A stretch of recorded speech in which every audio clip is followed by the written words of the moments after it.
invincible.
Tell me like a Hellcat.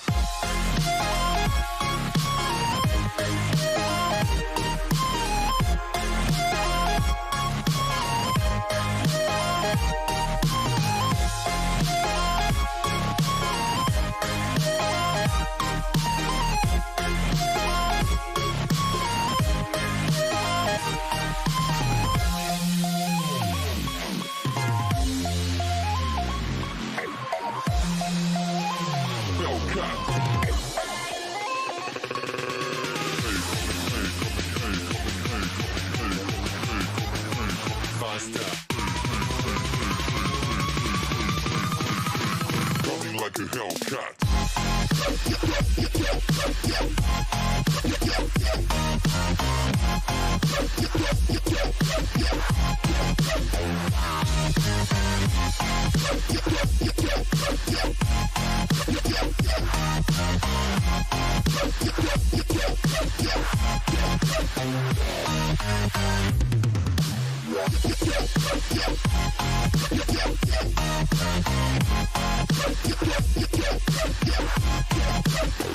Like a Hellcat.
Coming like a hell.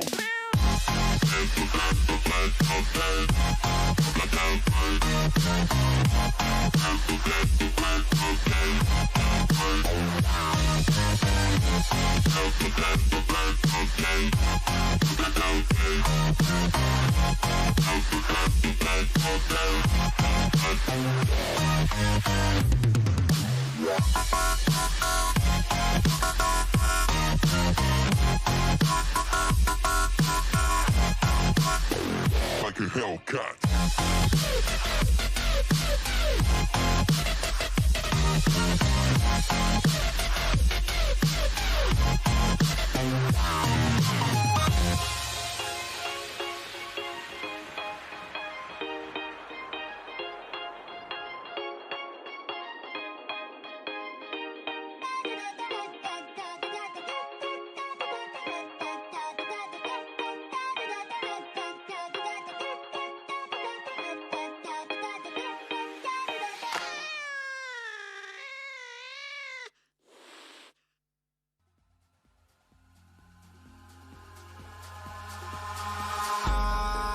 in the sky, gazing far into the night. I raise my hand to the fire, but it's no use, 'cause you can't stop it from shining through. It's true, baby, let the light shine through. If you believe it's true, baby, won't you let the light shine through for you.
In the sky, gazing far into the night. I raise my hand to the fire, but it's no use, 'cause you can't stop it from shining through. It's true, baby, let the light shine through. If you believe it's true, baby, won't you let the light shine through for you.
Hello PUBG esports fans. The Pick'em Challenge is back, and just in time for PUBG Continental Series 2, with some new improvements to make earning those great rewards even easier. That's right. Starting with PCS2, we've extended the Pick'em Challenge event and increased the number of matches, allowing you more time and opportunities to collect the points you need to earn awesome, unique rewards. You'll also be able to earn more free voting coupons than before, while having opportunities to earn esports points just by watching our live PCS2 broadcasts. The PCS2 Pick'em Challenge takes place from August 19th to September 8th for PC fans, and August 27th to September 8th for fans on console. During this time, you can check out real-time tournament standings, information on participating teams, and player stats in the esports tab in-game. After PCS2 finishes, you'll be able to spend your earned EP in the esports shop from September 15th until the 23rd. The shop is filled with exclusive PCS2 themed skins you can't get anywhere else, so make sure you spend your points while you can. Like before, the Pick'em Challenge is divided into 2 games, Pick the Winner and Team Face-Off. Pick the Winner lets you predict the overall champion from each region. You can only vote for each team once, but with a 100,000 EP prize, you're looking at up to 400k if your prediction game is on point. You'll need to use a voting coupon to cast votes for this game, which can be earned by purchasing PCS2 gear in the shop or through one of the free methods we'll talk about later. 25% of each PCS2 item sold goes directly back to the teams via evenly distributed direct payments and by bolstering the regional tournament prize pools, so you're getting cool stuff, increasing your odds to win even more cool stuff, and helping your favorite PUBG esports teams in the process. Team Face-Off is a game where you predict which of 2 teams will perform better in an upcoming matchup, and plays a little differently than PCS1. It's still a free game that doesn't require any voting coupons, but EP prizes will not be weighted based on how many votes each team has gotten. So it's up to you where to risk and where to play safe. Catching the intense PCS2 action live is its own reward, but you can also increase your Pick'em Challenge odds by watching live. Just like PCS1, codes will periodically show up on screen during the broadcast. Enter these in-game quickly, as only a certain number of people can claim each one. We'll also be giving out coupons and EP on Twitch through Twitch Drops. Twitch Drops are currently only available for Steam accounts and can only be acquired by watching on Twitch. To participate, make sure your Twitch, Steam, and PUBG accounts are all linked. You can get started easily by visiting accounts.pubg.com and logging in or creating your PUBG account if you haven't already. From here, you'll have easy access to link your accounts. Once linked, you can earn 1 free voting coupon and up to 20,000 EP just by spending time watching the PCS2 action live on Twitch. During the stream, you'll also be able to participate in quizzes that randomly appear on the official twitch.tv/PUBG channel. Answer correctly, get rewarded. PCS2 is happening soon, so familiarize yourself with the teams and plan out your strategy. All 4 PUBG regions are participating, and you can vote on them all. The more you watch, the better your odds of scoring unique skins for your own matches. PUBG Esports, PCS2, and the Pick'em Challenge. Get in on the action today.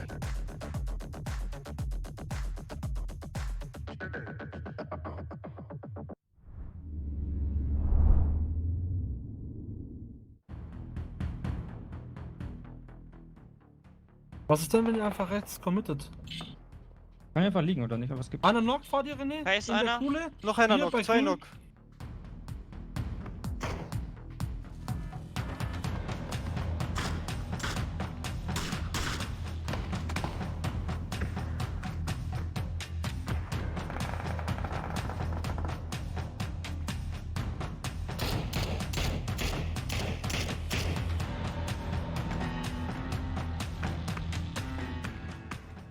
Справа лежит. Возможно, талому, не знаю. Один. Справа лежит это у меня. У меня за холмиком.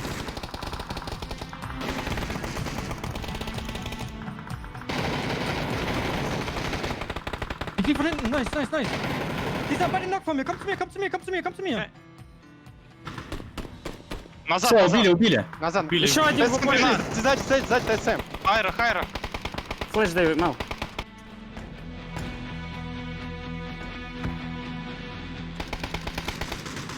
Let's third party, Alex.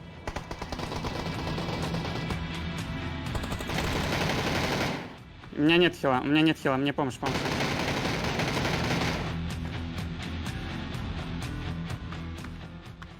Eti geht tot, jetzt läuft Kemba links in die Zone. Lass erst Kemba links töten. Wart ist rechts von uns knockt. Und Kemba ist links in der Edge. Der hat da noch so eine Skyline.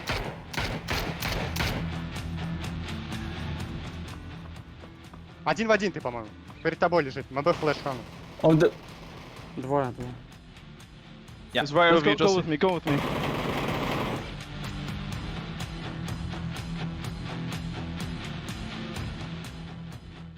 Ey, ganz rechts an der Edge. Mein Mark. Wo ist jetzt Flash? Die zweite Flash. Knock. Flashing.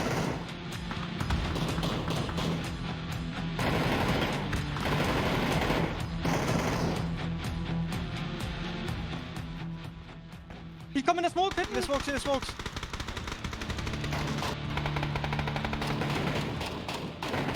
Eine Solo fahren.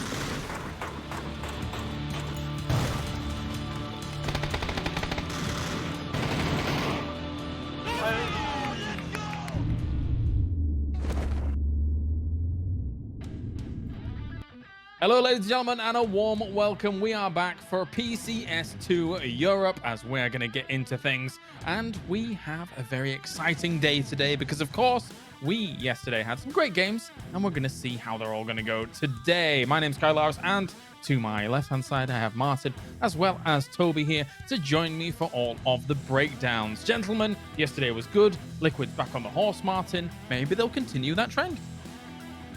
Yeah, hopefully. Obviously, we had the pleasure of talking to Ubi yesterday. He gave some great insight. I'm curious to see if they're going to be able to follow up. I had also the pleasure of playing and talking a little bit with 17, their coach, and I asked him how's it going, and he said, I've not been too well. I'm like, what are you talking about? Yeah, we've not been performing. And he's like, yeah, my life is directly correlating with how the team is performing. It's been terrible. So they've obviously been down after, the first week of performance, but he was feeling good, and he was looking really positively at what's going to go ahead and happen today. And I think they're going to continue. I think they're going to be able to maybe break into the top 5 and have a really good chance at potentially getting into top 3, because right now it's looking like Na'Vi and FaZe is running quite far ahead of the rest of the pack. Yeah, definitely. Toby, your thoughts on Liquid? I mean, I think Ibiza put it pretty well himself. It's a massive improvement yesterday, but there's still a lot of things they can work on to get back to where I don't want to say we, but at least most viewers probably put, like, the type pedestal that Liquid is being put on by a lot of people. They want to be able to perform and live up to those expectations, and in order to be in that spot, you have to go out and perform extremely well every single day of the week. And I think it's good for them that they can, I guess you could say, be honest about and know that they're not doing that right now, and know that there are things that need to change in order to get back to that point. And they're definitely a roster that can, but that's by the by here for Team Liquid for now. Let's talk about some of the other teams that have been able to rise to the very top, because, of course, when we look at the standings here, FaZe does sit at the top with themselves the 2 chicken dinners here, and quite a little bit of a gap for them up towards the top, Martin. Yeah, I mean, we're looking at some points down to Na'Vi and Shift W, and then there's a 16-point gap down to Inch from Shift W. So overall, they're putting themselves in a really good spot here, and obviously there's a massive difference. First place is 50,000, second is 30, third is 20, and fourth is 10. And then we jump down to the 5th to 8th bracket, which is 6.4. So there's a massive difference, and there's always more to fight for here. So you really want to break into the top 4 to start with the big buck arenas, but 114 points. I mean, 16 points ahead. That's a big gap with us reaching here at the halfway point already. Yeah. Almost first in terms of both placement and kills. Actually, noticeably, the first place in terms of placement points is ENCE out of all the teams. However, their kills have been lacking behind somewhat. They got 3 chicken dinners on the board here, Toby, and, we got to speak to them yesterday. A lot of it did seem, tactic-wise, about placement rather than kills. Yeah, and I think Takes put it pretty well. It was talked about yesterday. A really nice interview he gave. One thing that worries me with ENCE, though, is that if we remove the 3 wins, they are sitting at just 13 placement points over 9 games. And that's not really consistent in terms of accumulating, a lot of placement points. That's like averaging 7th or 8th plates in a match, and that's scary to me. And that's kind of what I feel like Curtis or Purdy Curdy was talking about yesterday. It's a very hit or miss type strategy. Like, if you're relying on being able to go out and bringing home that high amount of chicken dinners every tournament, saying like, kind of as Tixu was saying, like I'm gonna put his words against himself, which is kind of rude, but he was saying as long as we can get those 10 placement points, we're gonna be super happy with that. And of course, I mean, anyone's gonna be, but you're not gonna go out and get, let's say, 6 or 7 wins over the course of a 20-game tournament. And if your other games aren't there to back you up, because that's normally what people can kind of people can salvage with having had 5 or maybe 6 kill points in a game where they don't get the placement points. If Ents get neither, they're relying, I feel like, way too much on getting those wins, which are not going to come in as easily as they might want them to. Whereas the balance, I guess, for Na'Vi and Shift W has been far more strong in that regard, Toby. I mean, 98 points, 97 points with the placement and kills, all kind of tallying up quite nicely here, Martin. I mean, Shift W of all teams has been, for me, one of the absolute standouts of the tournament so far. Quietly consistent, but just getting it done with a roster that, you know, some newer people might not be as familiar with, but for us, we're very familiar with some of these names. Yeah, for sure. And with the addition of Kilyakai and Soccer, and also in the background, like Kane is there. He's the PUBG manager as well for Shift W, so he's still kind of in the background and listening and helping where he can, I imagine. But still, Brixco, Chris, the 2 big names on that team. I'm happy to see they're back, and I'm curious to see how far they're going to be able to do this. So to the champion projection, doesn't give too much faith, though, considering they're currently in 3rd with just 1 point behind 2nd. Only 3.2%. And I'm not sure if... It dropped pretty fast. Yeah, I would like to see them in the double digits. I think that's probably based on the fact that FaZe got so many percentage off the back of yesterday, right? I think, Toby, they started on something like 27% or something and went up 50 to 58. That's ridiculous. It is pretty insane. And I think if this is your bookmaker, like this is where you want to be placing your odds, because I'm not gonna go out and say FaZe ain't gonna win it, because with the way they're playing right now, they very well could. I'm just saying we have seen days for FaZe that haven't been that well. They have been kind of, I mean, they're not in a slump, but they haven't been living up to their own expectations. I feel like over the course of the last few tournaments on individual days, where like they can go out and have a less than mediocre day and then come back strong later, but they need to, for me, in order to, like, FaZe need to continue what they're doing right now, which is playing extremely well. And I'm worried because even yesterday, I mean, they started off the day with a 16th place 1 kill game, and yes, everyone is going to get those games. We've just seen them get a day where that happens, and that's where your team like Na'Vi, who is performing really well right now, could go out and surpass them. Yeah, I think for a FaZe, when you look at their performance so far, if you compare it to something like a Divine over in APAC, for example, they went into today almost 50 points ahead of 2nd place, Martin. However, they didn't have a very good day today, and people are kind of closing that gap. And FaZe is a team that can be able to get themselves that big gap between them, but any team can stumble, you know, and have not that easy a day, and then all of a sudden there's a lot of teams right back in the running, Martin, to be able to take that top spot. Right, and also like we've seen multiple times, even Liquid, they had in a whole week they had 23 points. FaZe Clan could go out and have that as well. You know, when everything goes against you, you also lose kind of hope throughout the tournament, and everything just goes against you, and you just go into slumber. But still, I think with a 16-point gap currently, they can still go out and have a 0-point game here to begin with. Na'Vi can go out and win, and then Na'Vi is in 1st. So it's a good gap, but it's something that will, over the course of the games today, is gonna have to show us how far they do. But as you said, like Divine and APAC, I've got my coupon on them as the only one actually so far. Obviously, the coupon it closes tomorrow, I believe. With the voting, so I'm curious to see how it's going to end up and everything. I'm still hoping for Divine to finish it out, but we'll see with the APAC region. I'm curious to see though, and very excited to see how we're gonna have the day-to-day. I think it's gonna put a lot of faith in the teams, and I don't know if you've seen the votes already. In like FaZe Clan has an insane amount of votes. Like it's actually ridiculous how many they've got so far. And if they just finish off the days like somewhat nicely, 30 to 40 points plus, they're gonna have an insane amount of votes, and a lot of teams and a lot of players on the teams are gonna be happy with that. Time for predictions. Toby, gonna start with yourself for today. I'm gonna go back to the roots of the finals in terms of where I started. I'm gonna go with Navi again. They had I want to say, somewhat quiet day yesterday, even though they start off second place, 8 kills, great game. It was a little more quiet after that. I believe the double drive-by kill on their attempted bridge camp might have put a little dent to their morale of yesterday. Hopefully they have put that behind them today and go out guns blazing, because they are, I mean, again, every team is going to have not necessarily bad day, but bad games. And for Navi, those bad games were yesterday, and still the bad game was a 4-kill game that wasn't the 0-kill game. That a 2-kill game that wasn't the 0-kill game. They make up for bad games with their kills, and I want to see them do that today, alongside with adding some big heavy hitters on it. All right, Martin.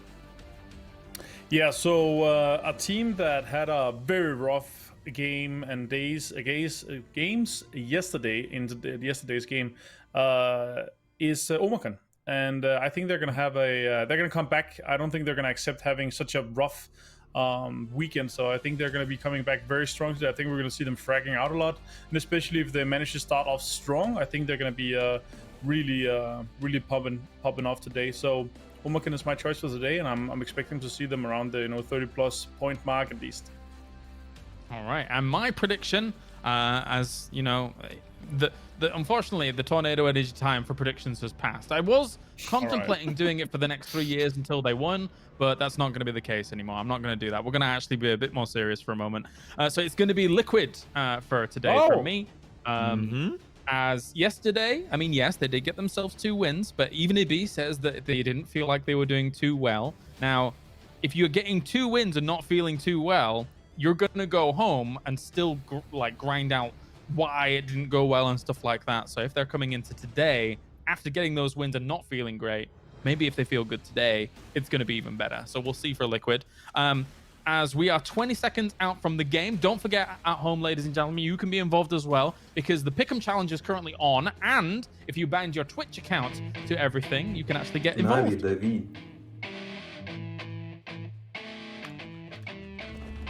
Here, guys, that's why line is zone. Oh, didn't see you there. Let's go, red line.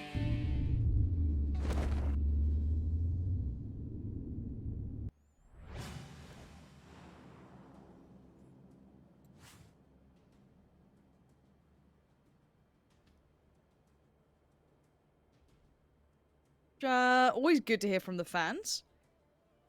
It's quite fun, isn't it?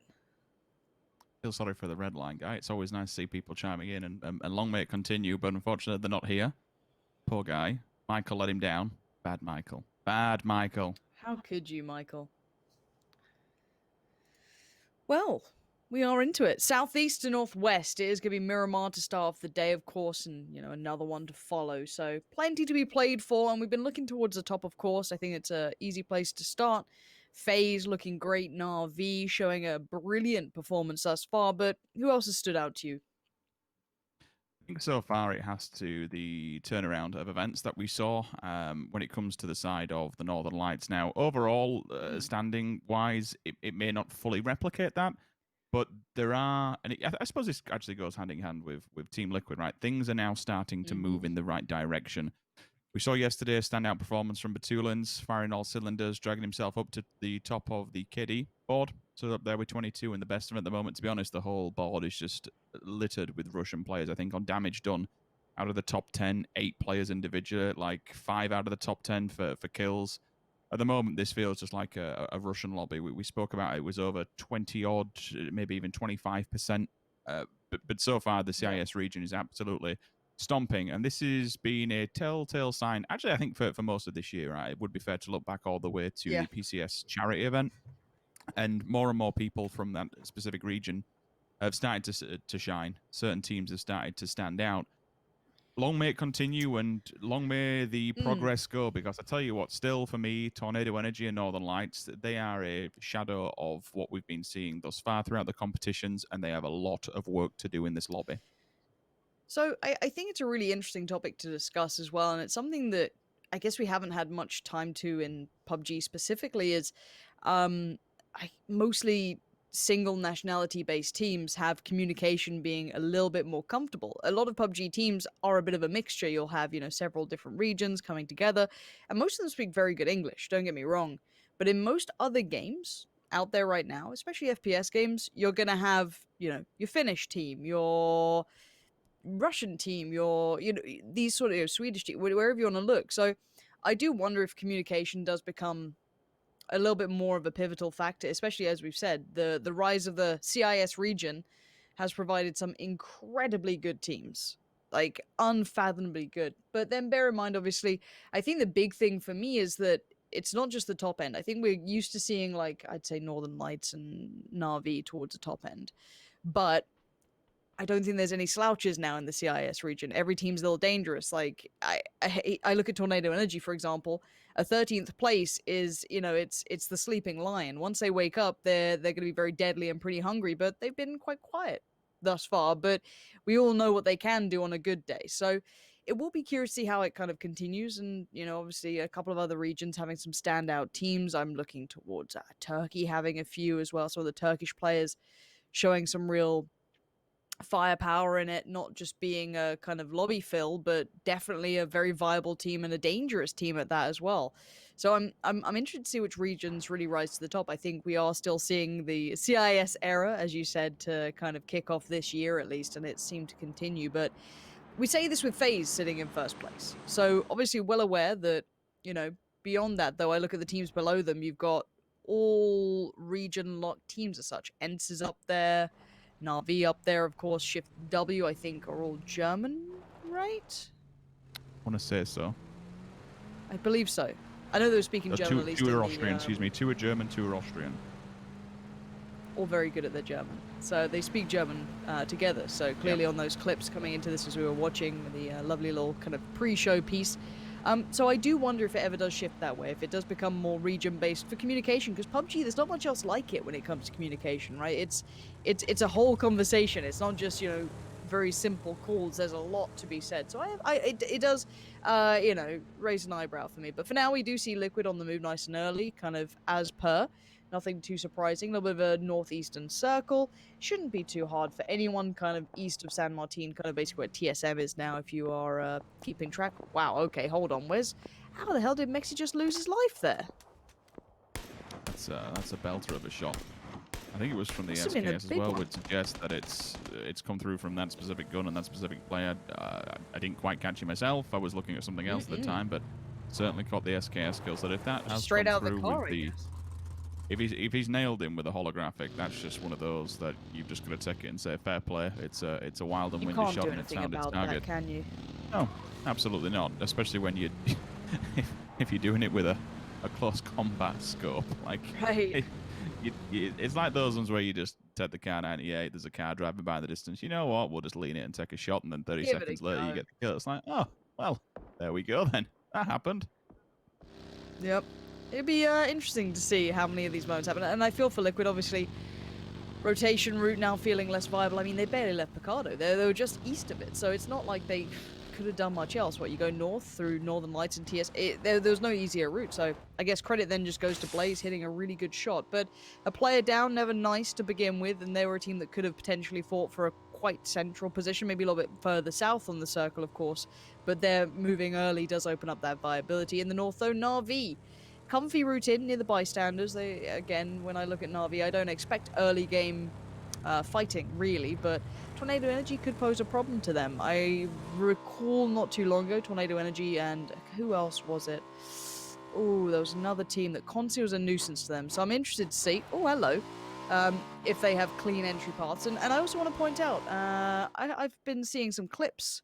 And old Break's been having a little meme on the watch parties. Shut up, Break. You won't be a guest on the show if you keep that up.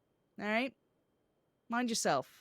Getting all Larry, pretending he's going to be a guest on the show. Shocking behavior. But no, it's quite good to see all the PUBG community turning out for this. You got to see Chocolate Taco yesterday, chilling out in stream like a nice boy, unlike Break being a nasty boy. And FaZe on the move. Where are they at the moment? Coming in south, just north of Los Leones. fair distance up against the circle, but you know what? Play it low and slow. You won't be at least running into anybody, and that's the one saving grace for this one. It could still go anywhere. The fact that we've got next to no water in this first initial one. There are tendencies now and again, but it still could go absolutely anywhere. We get the hard shift, and away we go. So staying on the edge gives them options to stay out of line of sight, stay out of line of fire. Which is a nice safe approach, which I'm totally okay with. One team I think it's worth noting on and touching on is probably TSM from yesterday. We know that they've been a little bit of a struggle bus, I want to say, in weekend number 1. And yesterday, don't get me wrong, it wasn't the worst performance in the world, but 16 kills throughout TSM 4 games. No, it's not the team that we saw claim victories in past and previous land events, online major events. And it kind of resonates with me when we're seeing teams that are of that caliber picking up 12, 13, 14, 15 frag games alongside of a win. They've only managed to pick up yesterday, I believe it was 16 kills in total throughout 4 games. And don't get me wrong, 16 kills is 16 kills, no matter which way you kind of cut it. Average placement-wise, 4th, 7th, 15th, 8th. No top 3s yesterday. I'm kind of hoping for a better performance from TSM yesterday, which it kind of, for me, when I look at this scoreboard in total, Lauren, I look at what Liquid managed to harness together. Yes, they had a 16th place. Yes, they have had 4 16th places across, less than 4 days thus far, which it ain't cracking. They do have to clamp down on those, and that is what is holding them down, or was holding them down towards the latter stage of the table. Okay, so far, only 1 casualty, and we kind of didn't see it directly, but we saw kind of the outcome of it, which was Liquid losing a player on rotation, just going past Blaze a little too close. I wonder how FaZe fare. They're about to do a similar thing, but luckily for them, Blaze are on the move, so no more plucking players out of vehicles. They'll just slot in. Circle going a little bit more north. We're looking at water treatment. We're looking at Hacienda. This sort of area, if you are just kind of chilling on your second monitor, tuning in as you're doing your other bits and pieces. And again, I don't know how you get involved, bear in mind, but I do like seeing those videos of you supporting teams. I mean, any content from you guys at home always makes me smile. I don't feel so alone. Speaking of alone, James out on his own right now trying to grab a nice piece of land away from Omicron. If they see it's just him, he might be in trouble. But Blaze, here we go. Let's see if they can rack up another one out of the cart. Azza this time has a little bit of a pot shot towards Fuzzface, but nothing really coming of it. FaZe on the move. They timed it right to come in. They can just kind of keep trucking on forward. I guess the next task, get past Raise Your Edge cleanly, and they've got guns out. They're ready to go. So Gustav 8C buggied up. Oh dear. This could be nice. Oh, a little bit of damage. Fuzzface safe enough for now. I think this whole gauntlet is going to be a nightmare Pull for up, FaZe pull up, pull up, Clan. pull They up, pull up, committed. pull up. They absolutely have. Okay, Fuzzface is out of it, and that's because the vehicle's smoking. The punishment will continue. I'd see actually gets an entry frag towards Miraku from TSM on the opposing side. So 1 down. There is an avenue of approach. Vard finds a tally up with a second one, so they do go down at least. They can try and defend this one with Fuzzface out on his own, separated. That should be an easy... Ooh, I stand corrected. I thought it was going to be an easy frag, but maybe not so much. With Ira on the support, this could be what he needs. Hold the last 2 members of FaZe Clan back. Remember, they lost 1 on transition coming into this. If they decide to push in, this could be down and done for FaZe, but we have mentioned... He is the clutch master. Unfortunately, it won't be happening this time round. Gustav. This, don't get me wrong, no matter what he can do here, it's just a bonus. If he can pick up a frag point, great. Happy days. This was just completely up against it. You saw the approach they did. It was down from the south. There was quite literally 4 teams directly in front of them. No matter which priority compound you took, you were getting bombarded from. So I understand the difficulties they had there. It's just one of those unfortunate things, but it is a trade-off for playing edge.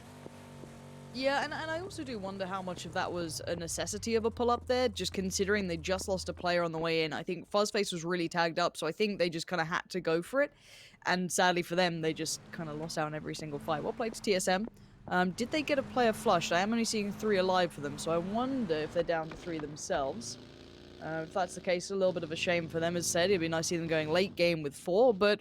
For now, old Squeaky's going to have a little bit of a crack getting past Kemba. It looks like Kemba's going to probably wait till the final player comes past, which would be potentially either Rustamar or Tixu. He may not even want to get involved. He's still quite far out in the northeast. He's got the rest of his buddies further ahead, so he can relay this information and keep him on track. I think Tixu's on the other side. That's what he's facing right now. We can't see it, but you've got to keep eyes. There it is. Tixu either pulled out of the car or got out on purpose. Squeaky's not far off either, so this is a fight they're willing to take. And Kemba, putting Tixu down super low, is going to force the heal out. Not bad work from Kemba. There's the molly. Did it hit? Not sure. Yes, it did. Tixu down. Support now coming in from Squeaky, but Tixu's isolated. He's on an island. I don't think he's even recoverable at this point. Yeah, it's a super unorthodox position to be playing if you're on WS, and it's kind of super annoying if you are, hence they're not that tilt factor team, so it shouldn't play that much of a huge story towards it. It's always going to be a nuisance, always going to be annoying when you lose somebody, especially from outside the boat. It's like, why are you sat there? What are you doing? Whether or not he's flipped a vehicle, whether or not he's just found himself in enemy territory, maybe he's giving information back to the rest of the roster. They do stick the res. This is a good one. Rustam Mar comes and bids the savior. Instant bandage will have to come off, and then into the first aid we go. And somehow, luckily for them, I guess the circle goes east, right? Like that's going to be so helpful for them now to not have to go to the hardship west. Yeah, they can just get out of the blue, and then they've got a bit of a relaxing time. There's no real priorities directly in front of them, which is probably the only downside to it. But again, you could even walk to the next white at this stage. You don't even have to take the vehicles. You can just chill, play on foot. Maybe even scrape it into the top 10 through the quieter areas and parts. So we'll take a look at where this circle's actually gone to. So we have more of an eastern shift, as you did touch on, towards the side events. This puts who in the best position? Omicron, Liquid going for that early scout first. James doing what he does and going off, finding position again. You do get that potential trade-off of losing James out on his own, but he's doing his job. He's getting a good amount of land for Liquid to fold into. They will be a little bit more quieter. Second player falling for TSM. Two different teams, two different rosters actually shooting towards. Bad goes down by Tornado and then get picked up by a different one, which kind of tells you all exactly how hot this ground is going to be and how clustered and close together these teams will be fighting off against one another. Zocker, I am actually seeing we'll be going toe-to-toe with WS any second, so keep an eye on the kill feed for that to come through. Now V, now this is an interesting one. If we do get eventually to take a look at their POV, they're on a 2-1-1 split. They're taking about 30% of the northwest of this circle, and that's to try and hold out the bystanders. The bystanders are one of the last teams that will be making it in eventually. Northern Lights will hold for a second, Lauren, because it's time for them to make their move.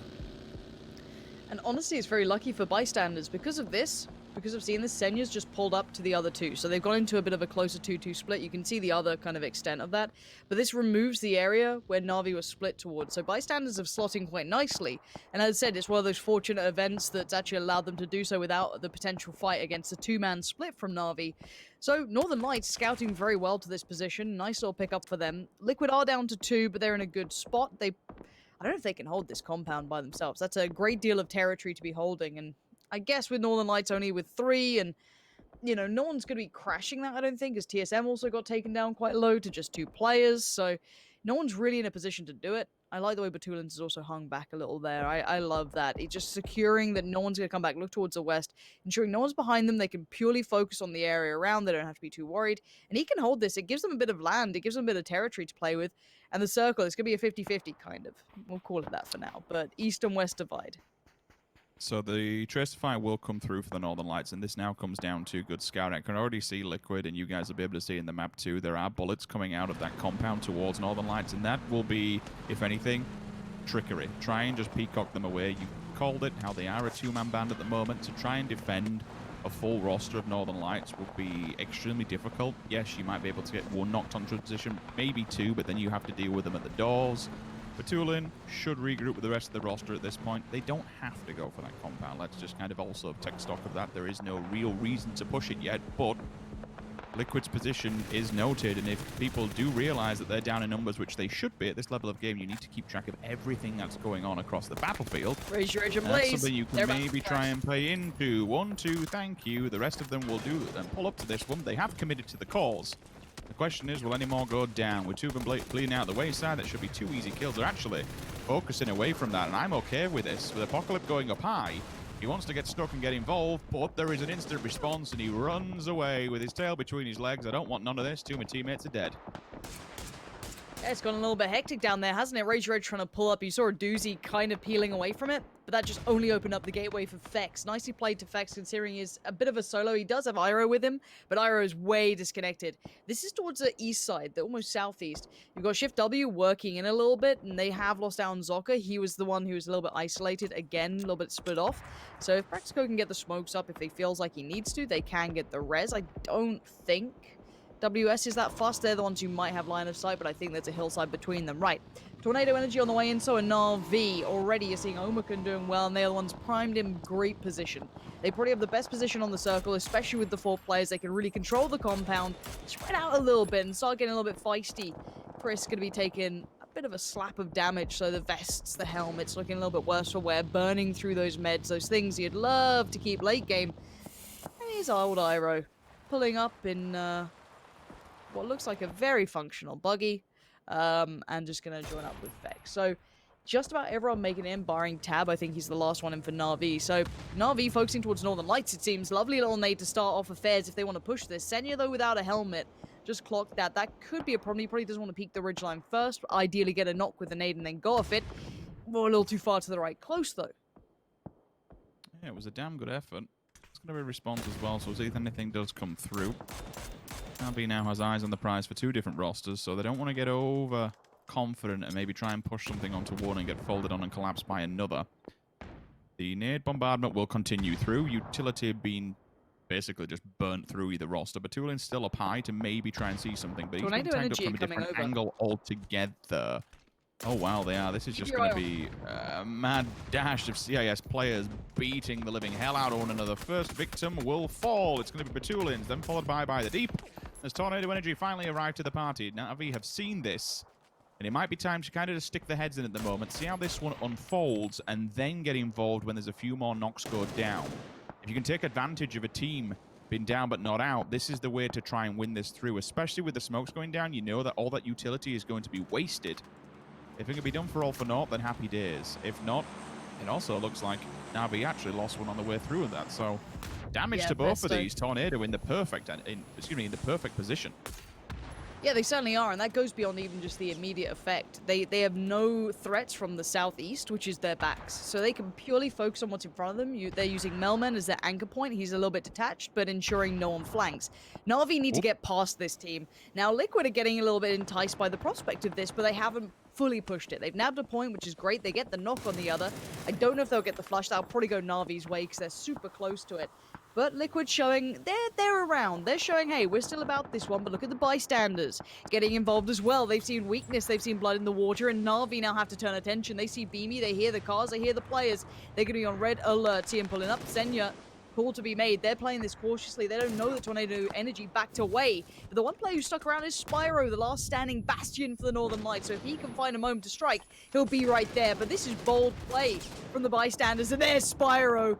Revenge served eventually, a little cooler than before, but that's perfect. That's what you want. He may die now, but actually it's TSM who dies first. I think Fex tried to get involved and get the best of Tornado Energy. They're having none of it. Spyro in the vehicle, trying to get out of there. I don't know if they're going to let him, but he will make a good attempt at it. If he somehow makes into the top 10, I'll give him credit where it's due. It is a bit of a dungeon gauntlet, and I very much doubt it. With 2 more players from Tornado Energy being able to batten down the hatches, maybe they can finally put him out of his misery. With next to no HP, that should be a one and done. Thank you very much. They do get the kill finally. We drop into 11 teams. Liquid credit where it's due for Clib to actually overstep the boundaries, go out and smash another nade their way. It's a bit of a distance that he had to walk, but clearly that's going to be backed up by Jeems, allowing him to do that, find some room, find some ground and safety. Does get a kill and does get a knock as well, so it makes it a little bit more easier. The bystanders have moved into that position that the Northern Lights once held. Whether or not they've made note of Tornado Energy is a different question altogether. We'll see if this one does react. As all the players turtle back and just await bystanders to come around the corner. That was really nice from Chris. He did have the kind of right eye peek, so it did help, obviously. But Chris, if he gets into form, he's one of the most dangerous players. I'll still say it. As an individual, pound for pound, he can be absolutely nutty at this game. We haven't seen that level in a while. Right now, people like Example, who is in the kill feed, has kind of kept a lot of our attention. But This is down towards the south side, all over a ridgeline. Adepts down here, and the Wildcats. Nice little nade. As you can see, Adepts trying to pepper the hillside with grenades. Still 10 teams, though. Plenty of players in this very small area. Now, Circle updated. It is still going to be very much an Omicron circle here.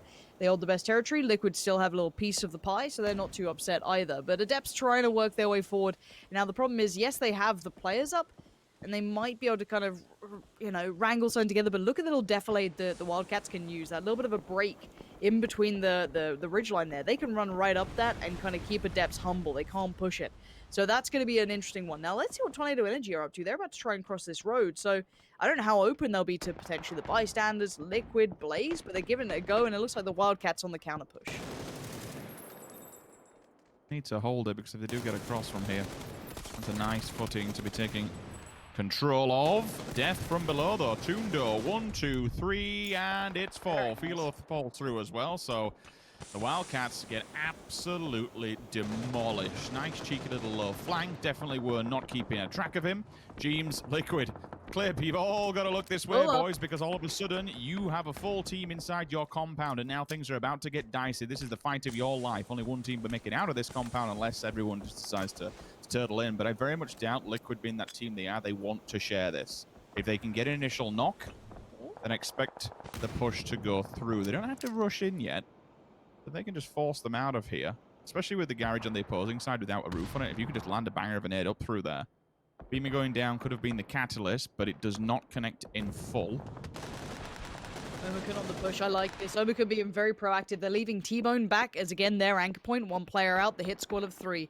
They push through, find Zoka, but Chris still lives, but he's, pilfering corpses. So it's not exactly a great life he's living right now. And it's just further north of this, and they're using Diggory as their pivot point. It's a very common thing we're seeing right now. One player out kind of holding territory, holding ground, allowing the other 3 to kind of roam and ensure territory is kind of garnered and kept. So the northeast is all enters. Actually, honestly, the whole north portion is theirs, barring the Liquid Bystanders weird battle going on. Omicron did receive a knockback, so they're going to have to get him back up. Example goes down. Bit of a belter from Yellow. Pretty happy with that now. Sees a lot more players on that ridgeline. He wants that flush so bad, but he can't out-peak this. You can't over-peak these moments, and Rip's going to be in trouble now. He's got Adepts clearing through quite meticulously. Nice shot on the 1. Whoa, the second! The third too far away. Really good try, but if I'm Tornado Energy and I see that, I'm going. I'm pushing. They're going to be on their knees. We know it. It's just Noki, I think, standing at the moment, so that could be a great moment for them to try and pressure the issue. Diggory's seen it, however, as they are kind of partially on the road, but still, that's a great opportunity for Tornado Energy to get some points if they get Noki down as well. It always just, like, you know it's going to happen, especially when there is a knock on the opposing side, which instantly we jump over to Team Liquid's POV, and from their perspective, we actually see that come through. That could be the one that we needed to start opening the door. Eventually, they are going to have to move. They're all going to have to cross that road. The sooner they can do it, the better. But to go back to what I was touching on, like, even that one player, he died before all of it, but the damage was so pivotal, it just allowed Tornado Energy to collapse behind them, pick up all the free frags from the walking wounded on the floor begging for their life, and instantly just remove them from the server. More importantly, it gives them any kind of meds, any kind of bullets that they need at this stage in the game. You are going to be pretty tanked up if you've been in a fair amount of fights. Credit where it's, again, granted. You will see Tornado Energy. They've been on the, not the receiving end, but more the giving end of all this damage output so far. So maybe they won't be down in utility. They won't be down in gear. But if they can pick up any meds, great stuff. It gives them an amount of time because they do have a large amount of land to cover. This was the full spray down. That is what a gift. Disgusting. You'll take that though, won't you? You'll be happy with that when you're like, yeah, all day long. Right, Liquid need to be careful in this compound. How do they get out of this? Do you go kill mode, or do you try and sneak across? Ents have moved up and gained a lot of room, and I love what Ents are doing right now. I'm actually very impressed with their proactive play late game. They've been quite quiet throughout, but they've kind of built up slowly. Now, the Bystanders and Liquid in this predicament. Flammy's gone for the vehicle. That can be plucked out. They're cleared once those shots land, and they do. Nice work, Flush to follow. Good stuff. And again, down to 2. They were down to 3 very early on, so any sort of effort they make now is great. It's just an additional. Now, I'm surprised Tornado Energy haven't gotten involved. Maybe they don't feel they can yet. They're more worried about their own problems, which is honestly a fair shout here. Clib's about to cross, probably be seen. James holds the cross for him. Oh, that's stunning from Liquid. This is synergy, this is teamwork, and that is beautifully played by them. They should be very, very proud of how that kind of worked out. Now they've given themselves an opportunity. It does feel short-lived because ENCE are also kind of keeping control of this road. I don't know how much room they're going to have. They are in on the new circle, so Jeems still popping off. It's going to be Clib there as well. This is lovely, lovely play. All they've got to do is get down that last player at Tornado Energy, and again, it's another placement in the bag. Still, to be 2 alive at this stage of the game and firing all cylinders, you have to say well done. This is a beautiful amount of play coming out of Team Liquid. You said short-lived. Wait, does Clib have any smokes? I didn't quite see, to be honest with you. Jeems He has been is putting nut. them He's got down. no He even util put them down left. to get it. Well, they used quite a lot and committed it to the previous fight up against bystanders to get out of it, just to clue themselves behind that garage. And to be fair, I think that's probably what caught them off guard more than anything. Elman falls, should see it through. And again, for Jimbo, if he gets this one, it's a frag and a placement. Honestly, he's just playing for 3 points at this one. And Liquid is doing stupidly good at it. Why did they play with 2 more often? This is fantastic. Now, if you're Liquid, you just want Omicron and ENCE to fight, right? Because they have no util left. These smokes that are up right now are all they got. Now, Diggory's on the case, as is Rustamar. They're both keeping track of these guys. But they want, obviously, Omicron to get involved. But Omicron have plenty of room. They don't need to do it. ENCE, 2 potential points. So I think this could be the end of the road for Liquid. But they have made a damn good stand. They've really done some work here. Now, as the blue moves in, their likelihood of living does deplete. It does go a little bit lower than before. But ENCE all now turning attention this way. Omicron can just sit in the back lines. They don't need to get involved just yet. That's not their fight. Here comes the run. Let's see how far Clib makes it. Oh my god, they're in the open. Bloody hell, he's gone for the 1-for-1. There goes Liquid, but damage was done. If you're Omicron, suddenly you see a knock in the feed. You're like, okay, maybe there's a chance. Diggory, big deny. Nice work from Diggory protecting these players as soon as they tried to play out. How many do Omicron have? Just 2 now. Yeah, it's cracking to have a response like that. You know what's going to happen. You know they're going to try and capitalize on you having a knock, so be reactive. The best form of defense is a good offense, right? Smash them and be prepared for them to come your way, which is exactly what they do. With 1 going down, this will stall them. T-Bone is put out of place for all but a moment. They're slowed down. Rustamar with the blue encroaching on his back. There's very limited space to go backwards. Has to hit the heel. Giving away his position, he is only bound that hill. He can't move without Page seeing it, so they might be able to cut him off. That's probably the game plan for T-Bone and Vazku. If they can take down that 1 player, there's then something to work with. They even the playing field up. They can't really do too much because of Diggory's position. You can just make note of everybody. Exactly. This is the thing. ENCE, as much as they don't have the hard cover, once Oma can leave this building, you can see that little bit of an open area. Page has to be the person who can open up potential, covering fire. If they have smokes, it's going to be time to put them down pretty soon. Because ENCE, I still think, have the advantage in this. Page's position certainly isn't bad, but it's also not ideal because everyone's damn well watching it. And look at that gear. Helm screwed, vest screwed, no smokes, 1 nade. Here come the smokes from Vazku. I guess he kept them late game. 3 already up, make it 4 now. So Omicron, this is their final stand. This is the best chance they've got because the Finnish firing squad is going to keep them humble. There goes Page. He was the pivot point. Squeaky, nice play from him. But look at it. Vest screwed. Helmet gone. These boys are battered. They have been bloodied in war and they're doing very, very well. This is the end we want to see, but Vazku making a play out towards the northern side, trying to use the extremities. Nicely done from Rustamar again. ENCE are on point here, Rich. I think we're going to have a very, very good day from the boys. Well, with that win, they pull into the 100-point club just like that. 101. I mean, they were 4th already coming into today. That is just... It was made note yesterday on the end of the broadcast how this is the ends that we want to see. This is the ends that we remember for, I know it's a different roster, but from PEL, right? PEL Phase 1, we said they're just completely dumpstering on everybody. Then they had that tumble. Then they had that really low point they've staggered through. A few changes, a few adjustments. They haven't been swapping and changing players here, there, and everywhere. And that's what I really like about this roster. They found the problems, they fixed them, and now it's all coming together. Huge amount of work. Fair. I think that's their 3rd or 4th win on the board, and 4th so far across 2 weekends. It's good. I like what I'm seeing. More importantly, I think the biggest winner from that, it has to be said, Liquid. To be able to get into a 3rd position with frags when you lose Mexi in less than 4 minutes of the game. It's good reactive reads. Yes, the circle was favorable to be able to take a position on the map and then defend it like they did. It's a damn good job.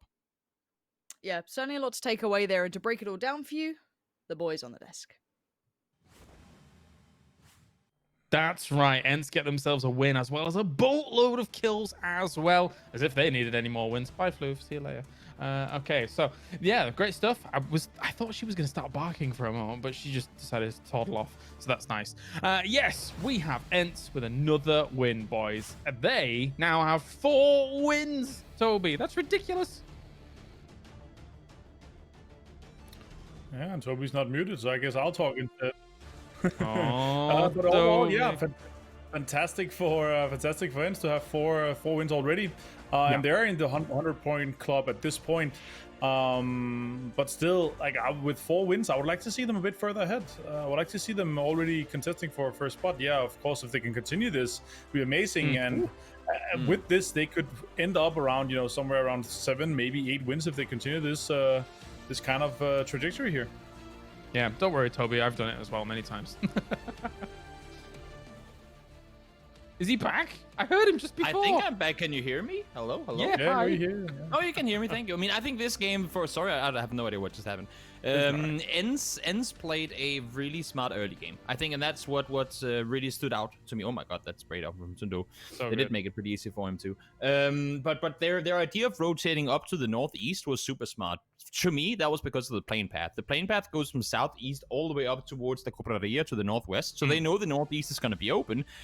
And Ents being Ents, trying to not get into too many fights early on, that works out so much in their favor because they weren't completely uncontested for everything happening up there. Yeah, I mean, yes, the fact that they get the circles going up towards the northeast after is only helpful for them, but their decision making and going to a spot in the circle where they know they can play their playstyle from the best, I think is really, really wise. And to me, that's what got them to the spot in the circle that they did.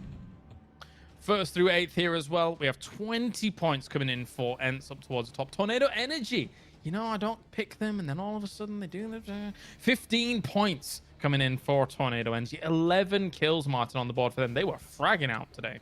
They were really fragging out, and they were all in a really great spot. I was really happy to see how well they were able to maneuver around the south side and how many kills they were able to get. They were losing a few guys towards the end, but really fragging out. Alia also tying on first with Squeaky and Clip.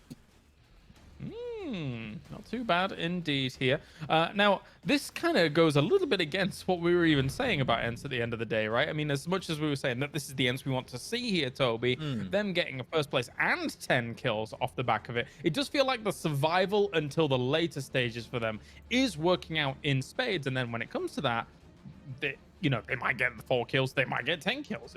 This is good. For sure. I mean, they didn't really have to take a single up-close fight with anyone until Winstreak pushed them from the east later on. So they, again, as I said before, positioned themselves exactly how they would want to, to play from their own advantage, or play to their own advantages, I guess you can say. And it goes to show Squeaky getting to just throw damage all over the place. They had the perfect glitch or edge there to play all the way up on the hill. So they had the, I want to say, highest point of where you could play from in the circle, so that perfect overview gets to sit with the DMR and tag down people while they're trying to make their way, and worked out really well.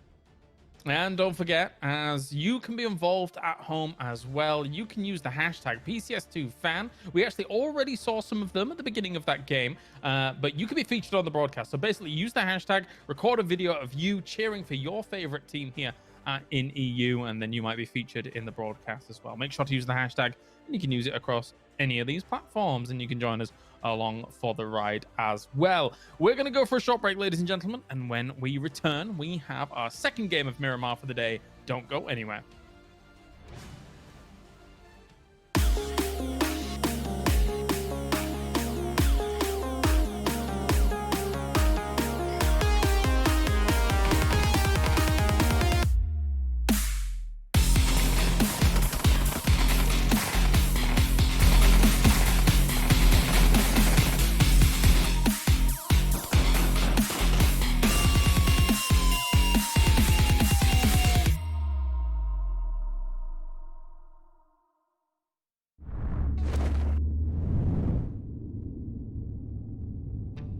Today we're going to look at some plays from some other regions, and I have 2 great players with me to break it all down. It's Petulins and Perfectix from Northern Lights. Are we ready to party? Let's go, Martin. third place. It'd be amazing for the teams around them. Nades are going in, utility being used. The flash on the Jowman just throws that nade. Oh, they're so dead. Wildly while he's flashed. This is not the breach that Q-Confirm would have liked to have seen, but they are getting a few kills on the Golden Cat. 2 down.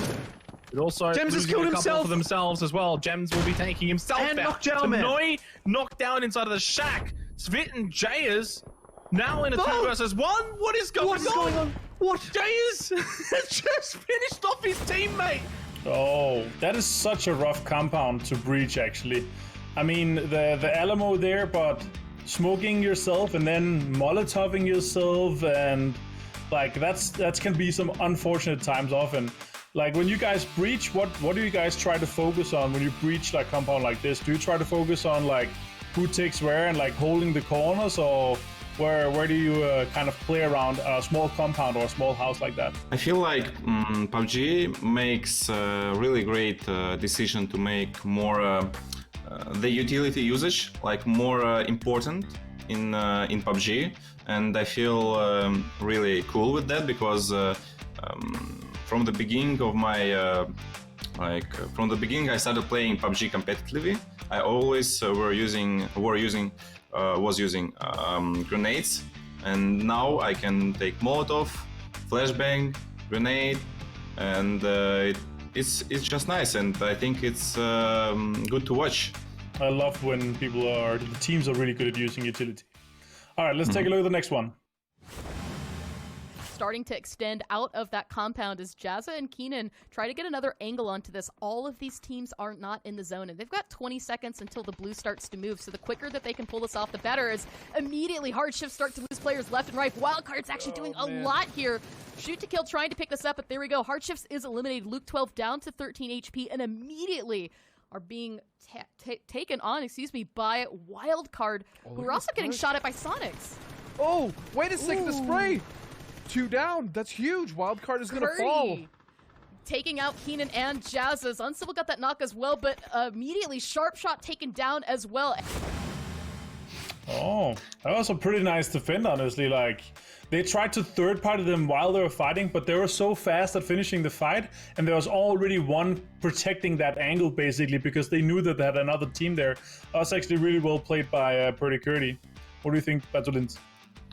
I think like you know this meme. I knocked the guy. Okay, let's push. Oh, it's STK. No. I want to leave, guys. I want to leave. In this situation, I think Wildcard is do a big mistake that they don't use their utilities. Very good point.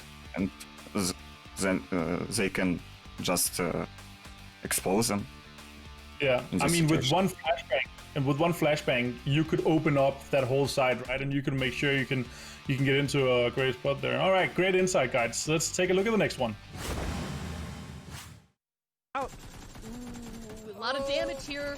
Struggling to find it in. Well, Oath is actually going to get some damage onto this. It's a trade of knocks, though. Kickstart and Wolf go down. Roth as well. Balefrost and Relo are rotating, trying to get this. Can they find out Mystery? Mystery is going to go down, and that might be beneficial here to Oath if they want to get this out. This is a perfect example of how not to camp the bridge. If you do this, you lost timings, so you can lose your teammates, and you can lose your game. Now we've seen some clips from the APAC region and the North American region. What do you think the difference is between the two regions? In North America, the moments were more about just the whole game, like how people communicate with each other in the clutch moments. Yeah, like not spamming information to the player who is trying to kill other people. It was nice. There are some really good teams in North America. Like Oath, like STK, and we saw them. It was good. Let's go.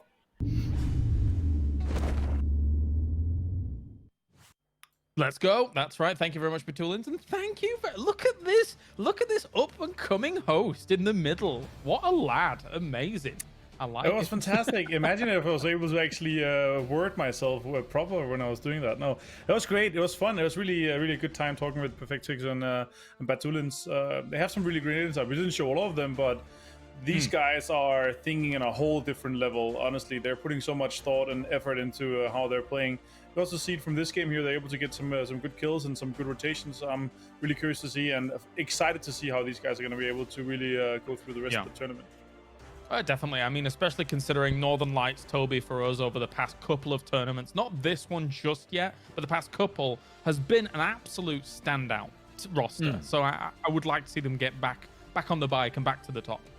Yeah, for sure. And I mean, I think the way that they played this game, I mean, they played the exact opposite of the Circle of Ends. So you could say, had it gone more west, it would probably have been Northern Lights sitting in Enz's position. It's just that one road, right? They have to push through the compound. I mean, to be fair, Jeans and Eclipse, they played a magnificent two-person game for the majority of it. And I don't think, like, no matter who you pushed at them, could have taken them down, because there was something about their synergy in that whole engagement with both with Northern Lights and also when Bystanders came in, that was just completely on point. But no, I mean, Northern Lights played this game a lot like I think Northern Lights normally would do. This is just one of those circles go against you. A lot of people have this is where the circle tendencies go, therefore we go there, even though it might not be the best spot in the current circle. And then when it doesn't go where you think it should go, you get screwed over. And that's what I think Northern Lights got stuck in. They were out in the field by Hacienda. They had to move on up, and they just play from a position where they know we need to do what we can from here to get something going, but it's going to be damn difficult, especially when you have the likes of Tornado Energy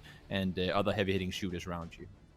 And we do have to focus a little bit on Team Liquid here, and the fact that they got themselves such a good placement off the back of this, Martin. They lost too early, and then they were able to flex their muscles, as Sims accurately pointed out in that previous game, warding people off coming in, and even dealt with Northern Lights. So it was really good by Team Liquid for this game. Yeah, being able to hold a compound like that with two guys, it just talks to how strong these guys are. I mean, honestly, mechanical skill on Team Liquid is just through the roof, right? But also how well you know the surroundings, right? You have to prepare for a breach, you have to prepare for all the worst case scenarios, and being able to do that as two just takes so much effort and skill. So really, really hyped to see how well they're able to step up. And the other guys are obviously also being extremely motivated by this, because they're like, oh my god, we died, it's going to be a rough game for the other guys, but they're able to salvage so many points from this game that they're going to be really happy with this going into the next game. So I'm sure they're going to be stoked for the next one here. I mean, it wasn't even just against Northern Lights that they impressed me, Toby. It was against Bystanders as well, as they're coming out of the compound, having to deal with an increased amount of players compared to what you have, given the situation, was very impressive. It was, for sure. And I think that goes to, I mean, I have kind of a theory that, yes, we keep talking about mechanical skill and how you have to be able to, I mean, lock the crosshair on the opponent's face. I feel like having not the addition, because the barrel's been there for a while, but having the barrel being as strong as it is kind of mitigates or lowers the skill level needed in terms of shooting, because the barrel does a lot of the work for you. So it's just like what some people have been saying, why is everyone all of a sudden good at shooting? Because they have the good gun. Right, and I feel like what's really separates right now good teams is what they do outside of shooting. Be correcting yourself the exact spot you need to be in, or being able to do the double peaks exactly when you have to, trading each other's skills, communicating, utility, like everything that goes around or works around the whole shooting aspect in a firefight. I feel like is what really separates the good teams. And you saw it right here. I mean, their peaks with one another. This was a complete day and night from what we saw when they tried to breach Blaze yesterday in that compound. There were only two people. Of course, it's less communication. It's just one back and forth to one another. But for sure, they were completely on point with everything going on there. And it was not just the gunplay. It was everything evolving in the fight. Yeah, very good indeed. So going on to our next Miramar, Martin, any thoughts before we go into this next deserty map? Yeah, I am excited to see Sims again on his webcam, because the lighting becomes like darker now sooner, and the lighting in the back really reminds me of a church that I used to live close by during the night. So I'm actually really excited to see that one. You saying Sims is a church? No, just the lightning behind it. Okay, I see. Like holier than thou, I see. Fantastic. All right, well, let's get into it then. It is time. We're not going to see them until the end of the game. It doesn't matter. Oh, that's perfect. All right, it's time. We're heading into Miramar once again to bring you all of the action. Our final Miramar of the day, in fact, before we move on to Erangel. So let's head over to Sims and Pansy for all of the action. Once again, the plane is in the air. Let's do it. Wow. That was weird, but honestly, Martin's very Martin's very poetic, isn't he? It reminds me of this lovely Gothic architecture with the lights just perfectly beautiful. Martin, don't let James make you feel weird. Do you hear what noise he just made throwing to us? Give it back to him. And yes, Rich, what lighting do you have? Have you bought proper lighting, or is this I've just always like had this a little light bulb? crappy ring light in front of me. But I moved it rather than it being on the wall up high. I actually moved it to on top of my little computer screen, so it's looking at me now. And then James gave me grief So last it's week. actually where it's meant to be. Yeah. Before it was just hanging around. James gave me grief. Oh yeah. He was bullying me last week. He was saying. James just depends on him showing off his nice couch. Before, yeah, he was complaining about my lines. Like, you know that. what? I'm gonna step up my game. So I Don't went and take spent that. £4 and bought a backlight. Nice. I like that. It looks fantastic. Can we all just take a moment to obviously detract away from the magnitude of the game?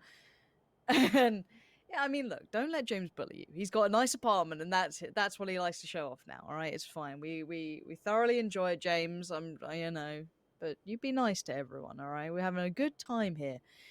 Anyway, northeast to southwest. It wasn't even that far southwest, to be fair. It was pretty. You okay there, Rich? I'm having a good time. You know. Casting PUBG, man. It's a fun time, you know. I know it's it is. all the world has changed this year, but I've got to be honest. Things are good. Things are good. I'm in a good mood at the moment. I've had my coffee as well this time, so I've woke up. I will say that one. The coffee's been consumed. It makes sense. No, I mean, well, look, compared to every other game right now that I'm working on, things are very nice in PUBG. A lot less stuff is on fire. It's very enjoyable. But yeah, this is a very southern eastern kind of leaning plane path. Let's keep in mind. It kind of started off, not necessarily Campo Militar, but that way, and ended kind of down by prison. So northwest is kind of out of bounds. So a large portion of this circle simply won't have teams in it for the very early game. But something like Liquid, this could be a lovely opportunity again for them. But I rarely recall Liquid doing well in these circles, weirdly enough. You know what I mean? Maybe I'm misremembering that, but I'm always curious to see how well they do when they have center circle. Because really they are literally slap bang in the middle. You know what I mean?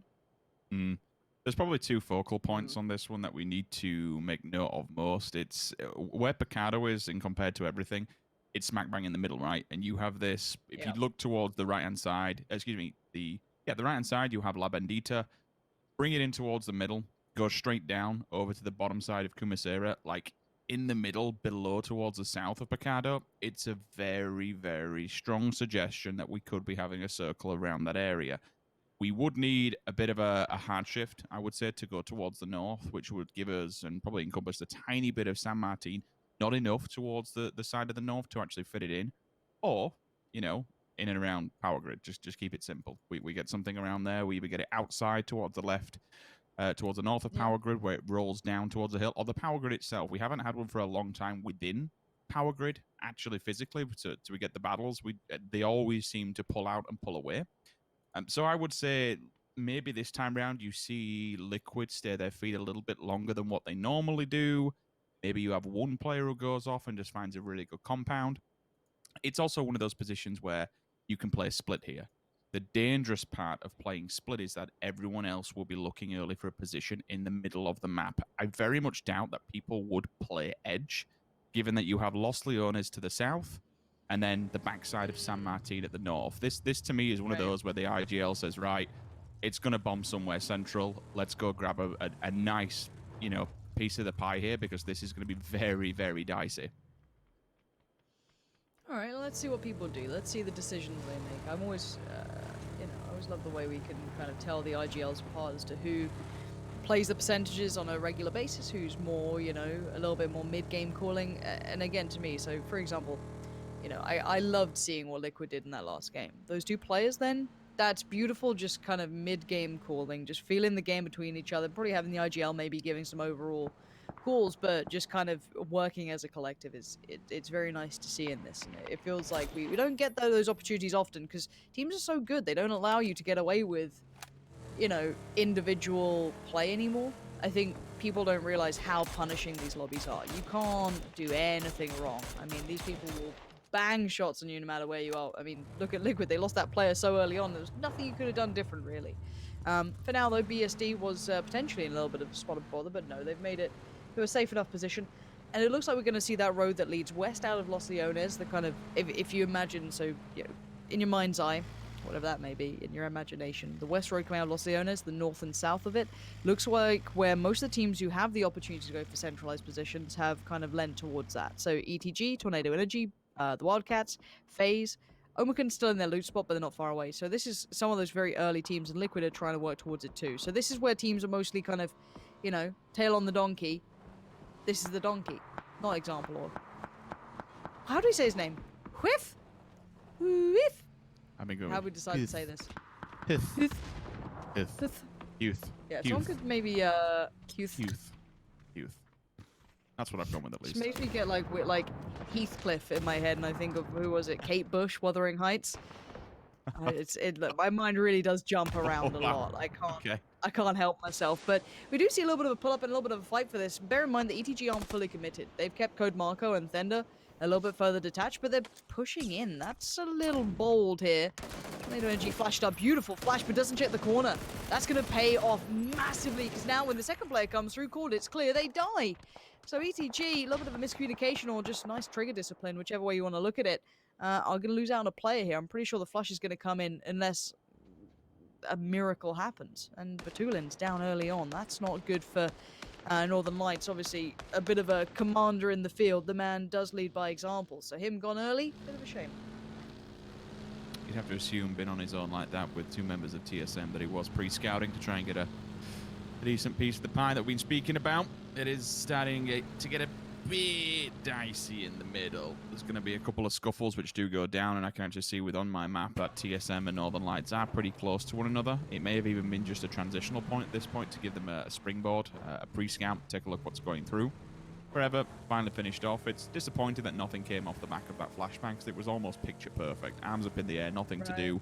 Nothing to see whatsoever. It was just damn good teamwork from the cross that was actually held on the opposing Broken Garage. Like, to be able to lock that down and deny, even when one of your players is fully whited up and is just, you know, looking into, staring into the sun and hoping that no one shoots him.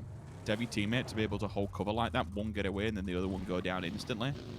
Your screen comes back, it's like, huh, I'm actually alive. This isn't heaven after all, so thank you very much. They do keep it through. But again, I still think given Tornado Energy's position that they're in, which is central circle at this point, and a pretty damn good compound with the 2-2 split, yes, you are going to get some sort of regroup and formation come through eventually, depending where the circle goes, which team actually meets themselves up. But for sure, same goes for Liquid, same goes for everyone else who's taking as many compounds as they can to give themselves a better chance of withstanding the next rotate, or at least having a decent grasp of the central circle. You've got to be prepared to fight. If not, just shoot like mad. You saw it happening on the actual map itself. We didn't get to see the players' POVs and perspectives, but you will get teams that just start laying down fire, even into mid-air, just towards other compounds, to make people aware that they are stationary there, that is theirs to take, and they are willing to fight, to stay away from it. And it does work. Martin calls it peacocking. That's exactly what it is. You just show your hand, you remind people that you're there to fight, and hopefully they stay away, because 9 times out of 10 on a pull-up, if they're not watching where they're going, or if you're not called Face Clan, it usually goes wrong. True. I remember the first time I said peacocking, and I wasn't really sure the whole example of it as well in, the quote-unquote, like, nature terms. I do wonder if it's, potentially about finding a mate, and I've always been a little bit curious if I could maybe work that in. Maybe I will. You'll never know. We'll see later down the line. But the circle's kind of gone where most of the teams who had the centralized springboard have been able to land. So that one road is very divisive in this. You've got the north and south divide.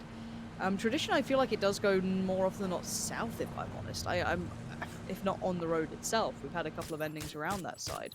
For now, though, Northern Lights under fire again. Spyro's probably wanting a break from all this, losing out on Captain.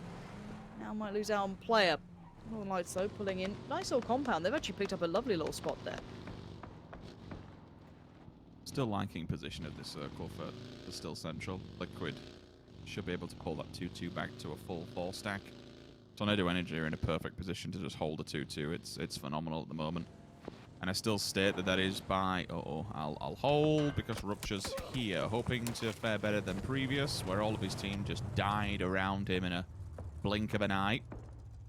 Last player event will stand back and stand guard, maybe try and They go in. overwatch this to feed the information back, but they are going for it. They've got to be so careful. They were punished for grouping up in the previous round. Do not let it happen again. Utility is committed. No one harmed whatsoever. Well, I mean, BSD gets scraped, but it won't do that much damage. Low ball, just to scare them off, and if you can hear the footsteps, you know they're going to be panicking. I suppose for Levent, you can't really do too much. IW should have been passing the information on that FaZe Clan was also shooting into this, but they're going to go for a 2-1. Nope, BSD's... Go on, do it. I think this is the one way. If you are going to at least attempt to fight this, you have to be careful of FaZe, but you do have to split your roster here. Put some on the front and some on the back. Marco holding window. The off angle. He can't see the approach. That's the only thing from the backside. So he's only got one angle covered, but really that's all you kind of need. If his teammate does cover the backside, then yeah, you can swing instantly on that and punish them. Maybe it's just going to be a stalemate, a bit of a standoff here. I've seen teams share it. I wouldn't be surprised if I'm honest. Obviously, you'd like to remove them. And at one point, they might have been able to bleed out the utility, potentially, so they won't have those flashes, smokes to buy time, so they could do something with it. And obviously, that hinders them late game regardless. So whichever way it comes down, Ents quietly entering into the circle from the southeastern side. They've got a nice, easier approach. I say that as FaZe do open up a little towards them, but they shouldn't fall foul to it, and they actually have a very large open area just south west of Los Leones. So they get a nice comfy area to come in towards. Shift W towards the northwest. We'll see. I mean, I'm a bit worried about Shift W's entry point because Na'Vi are in a bit of a net position if you look at where they're residing. And there's old TSM pulling into the matter. Still in a 2-2 split as well. So they're just kind of east of Chumacera. You've got Miraku on one side, you know, Vard and Ira on the other. Obviously, Miraku's with Fax. So a little bit split up, but perfectly fine. No big problems. Obviously, potential knocks from the likes of FaZe or Omicron or Bystanders, but they've got another player there for the res. And Ents going full Na'Vi style, and you could almost mirror that. Look at what Na'Vi are doing northwest towards southeast. You've got Ents doing the very similar movement, so I'm curious to see how well this works out for both of these sides now. Circle, very standard, right on the central line. This area, we said at the very start, this is probably where it's going to end up, where it seems to like going. I can't believe that you've actually got that compound still open behind the fight that you were watching on your screen. Yeah. And clearly it's been pre-scouted by Tornado Energy. That's the next point of contact and maybe main point of interest. For Ents, it feels a little bit standard when I see Los Leones. There is one of those teams that likes to dip in the backside of it or even come through low. We have seen them do this one quite a few times, and I suppose it goes to the same when we look towards the northern sides of Erangel. But there's certain ones where they will favour. If it's over by Georgia Paul, for example, they'll always swing around, and that's given their position that they're actually in. Quizzy will fall, but that should be an easy res. A tap fire through the smoke makes it all that much more difficult, and it's actually Team Liquid from up high who caused them grief and caused them problems. Quizzy going down and confirm. Thunderlost, he's the first one to go down for ETG. Remember, there was only one of them standing here, but it's code Marco. What can this monstrous player do? With annoyance from a distance, he has to hold. Fender must give him the info. There's absolutely nothing. Nice. Rupture. Breaches, clears. That's what IW needed. They not only needed to get rid of the players, but most importantly, it had to be clean. All four players standing, and now they can defend it. Defend it they should have to, because it's still pretty damn central. So this is the thing with Ents. Now, as much as we like to be, well, not like to be, but we are critical of them, I can't credit Na'Vi for the way they play and then not take it away from Ents. So, you know, let's keep tabs on how well Na'Vi do here. They had a harder side of the circle because Adepts were literally on the very verge. They are the true gatekeepers of this, and Na'Vi sadly have found no entry point. Unless they maybe do something quite dirty between Orange and Senya. Besto's a mile away, though. Here we go, into it. Verax finds one. This is a shutdown. They haven't had the time to prepare for this, it seems. Adepts have just been holding quite comfortably. Besto's very tagged, so Orange is isolated. Now third parties are like, ooh, what's going on over here? 80 just got beamy, so you're going to see a couple of fights happening. I think Adepts might have suffered a little bit of attention. As you can see, Noki is down, but between these two players from Na'Vi, very talented, of course, but you can see the terrain is very hard to breach. You got Philo on top, be able to keep eyes across, so if Besto tries to push up, instantly you're going to get spotted and relayed information to the rest of the pack, even if it is just two of them. Orange is still a problem in himself. We've seen how much of a unique individual player he can be. Smoke's going down. They'll stick to the res. Besto is completely out of this one, and that's put out of place by a player upholding up on the hillside. Here comes through. Orange just hides in the corner. The door is removed, though, so that's another unfortunate point of contact. Minimal stim on. So he'll be forced to hit the first aid. That won't get him back up, but is he ready for it? Laid down. Remember, you can't go too far with the gun. With the second nade to follow, that's going to be the easy tag. And the easy frag. Thank you very much. Tundo's been a bit of a monster these last 2 games, putting frags on the board and players in the coffins. Besto, well, drink up, buddy. You've got a fair amount of distance to do, and you're going to be running this blue for quite some time. So while this all happened, the circle's kind of moved a little bit towards the west. So this is going to be Northern Lights going for a full-on send. I don't know what the plan is here, but Spyro's in the middle of no man's land, and he's dead as anything. No escape. It's who gets the points. It looks like the Wildcats are going to claim it. And you can see now the Omekan are chiming in on this too. Shift W in a similar spot, all trying to rotate, all trying to get central. T-Bone feeling that SKS curse of just a couple of tags and no more. Zocca, where is your HP? Where's it gone? How are you alive? I don't know. There it goes. T-Bone finishing what was started, just trickling it down the hill. As now everyone's starting to pay attention, but Omekan really getting involved. Bear in mind, these guys only have 2 kills, but they've been applying pressure throughout. They have the high ground. They're in the church. No, it's not Martin's childhood of beautiful lighting and stunning architecture, but no, it's Omekan laying down some really good fire. This is perfect for them. May not end here. It'll really end towards where FaZe currently are. Shift W is dead, but Northern Lights being picked up too. Not surprising, they're in rotation and moves. Ibby, good quick on the brakes there, bud, because you're real close to the backside, but there we go. So let's look at where it's likely to end. I'm looking at FaZe, if I'm honest here, Rich. Yeah, coming towards the central side. I will say this, though. Oh, okay. Looks like I'm not saying anything at the moment because we do have Blaze about to engage onto ends with Rustamar down. Those nades from the hangar could be good. Lazar trying to find another one, but unfortunately how the topography works, those nades can quite easily fall off the backside of it. With 2 of them pressing this hill, you can just go for the refrag, the trade. The upper peak should be pretty decent, but Apocalypse onto another one. That's the second one down. Noki onto Shiv in the kill feed. Steps up now while the time to strike is good. With 2 players weak, this could be actually a complete collateral damage. Oh my god, between them, they've got about 8 HP. Tixu is holding on for dear life. They're actually going to give this one up, send the sniffer dogs out, but unfortunately, it's all for nothing. The rest of Blaze turn up and ends.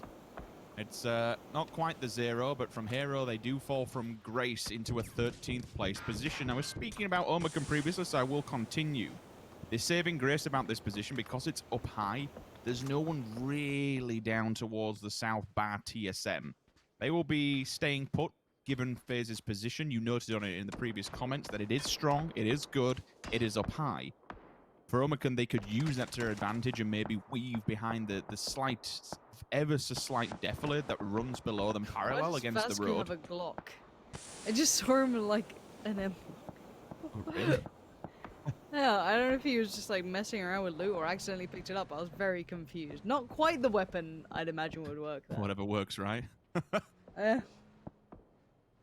It's the new meta.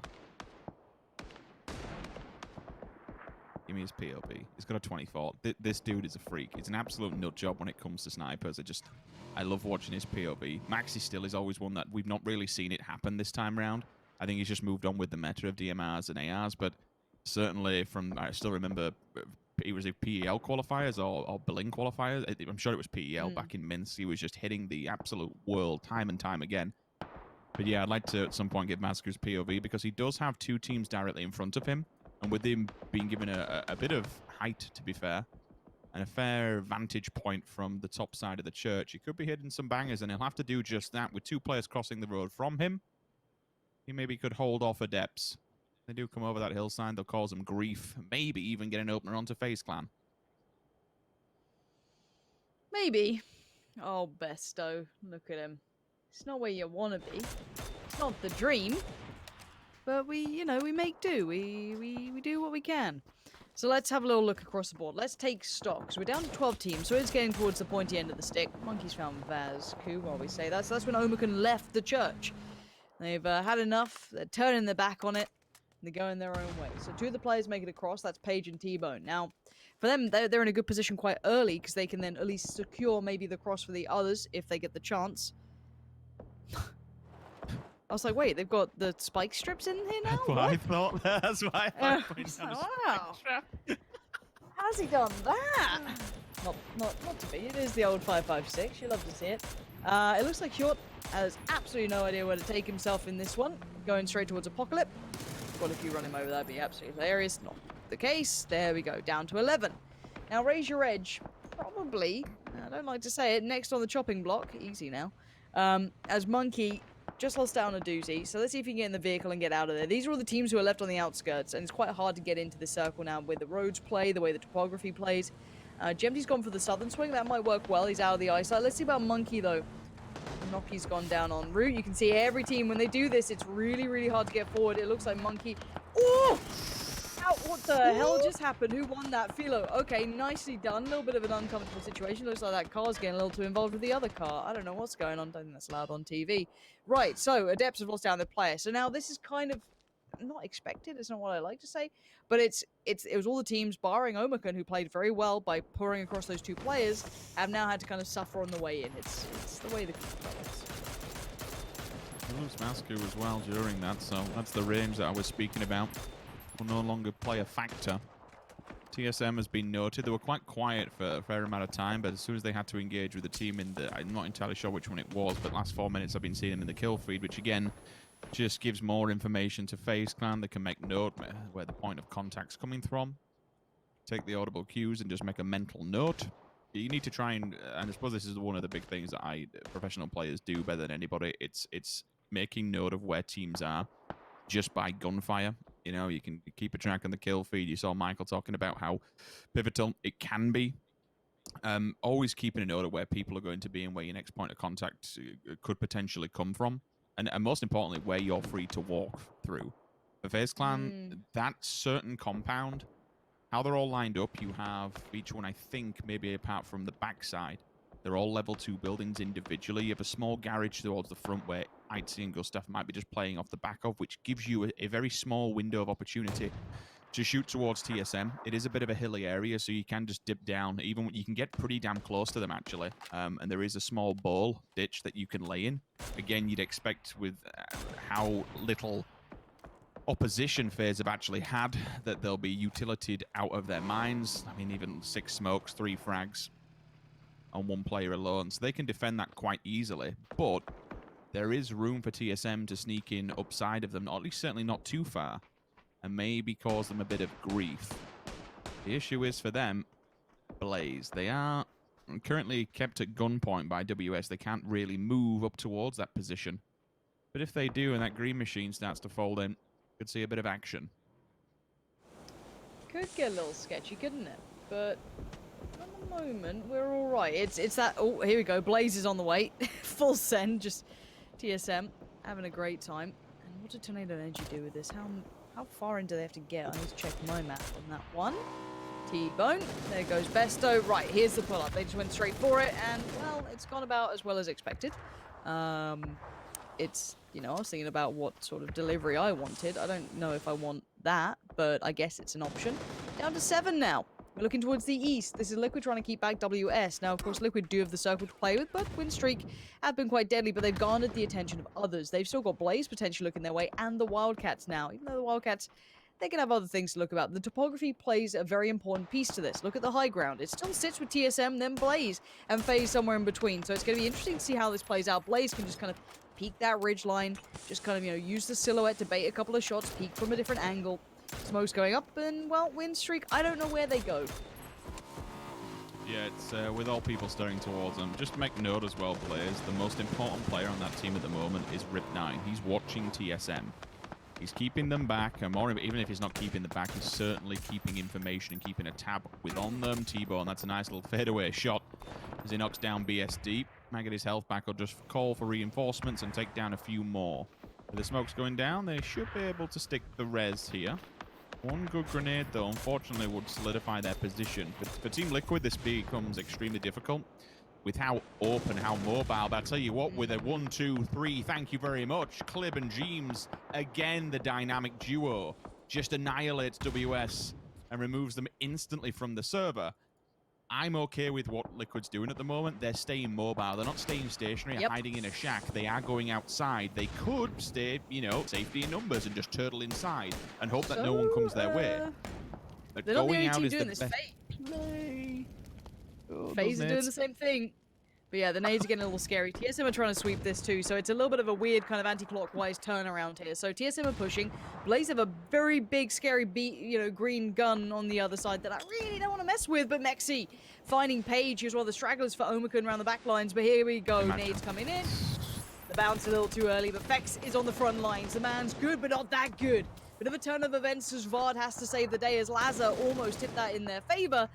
Vard up top, and now they might be able to get their buddy back on their feet. Nice work from TSM, but now FaZe are getting a little interested, a little curious. They're going to try and gatekeep these boys out. They don't want them back in. They don't want to let them have a chance. There goes Fex, unfortunate to lose out on such a pivotal player. But this is going to shake things up. 5 teams, and I'd say 4 of them very experienced late game teams. The Wildcats are very deadly, I'd say, and that's no discredit to them, keep in mind, but I don't put them up there as late game heroes like TSM, Liquid, FaZe, and Omicron, if I'm honest. But I'd love to see them prove me a little wrong here. But look at the high ground. They're going to be on the deep end of the hill that rolls all the way down, which is quite nice to play with. But FaZe just found Miraku, and that's when we saw FaZe getting a little curious about TSM and maybe seeing Fex get flushed. You're like, all right, maybe it's time to go, and it looks like that's the case. The Wildcats in the meantime see this all happening. They're going to send it up. Nicely done, good intuition. TSM are in trouble. Oh, that's stunning work from FaZe as Vard now, last one alive. They want to get rid of him quick.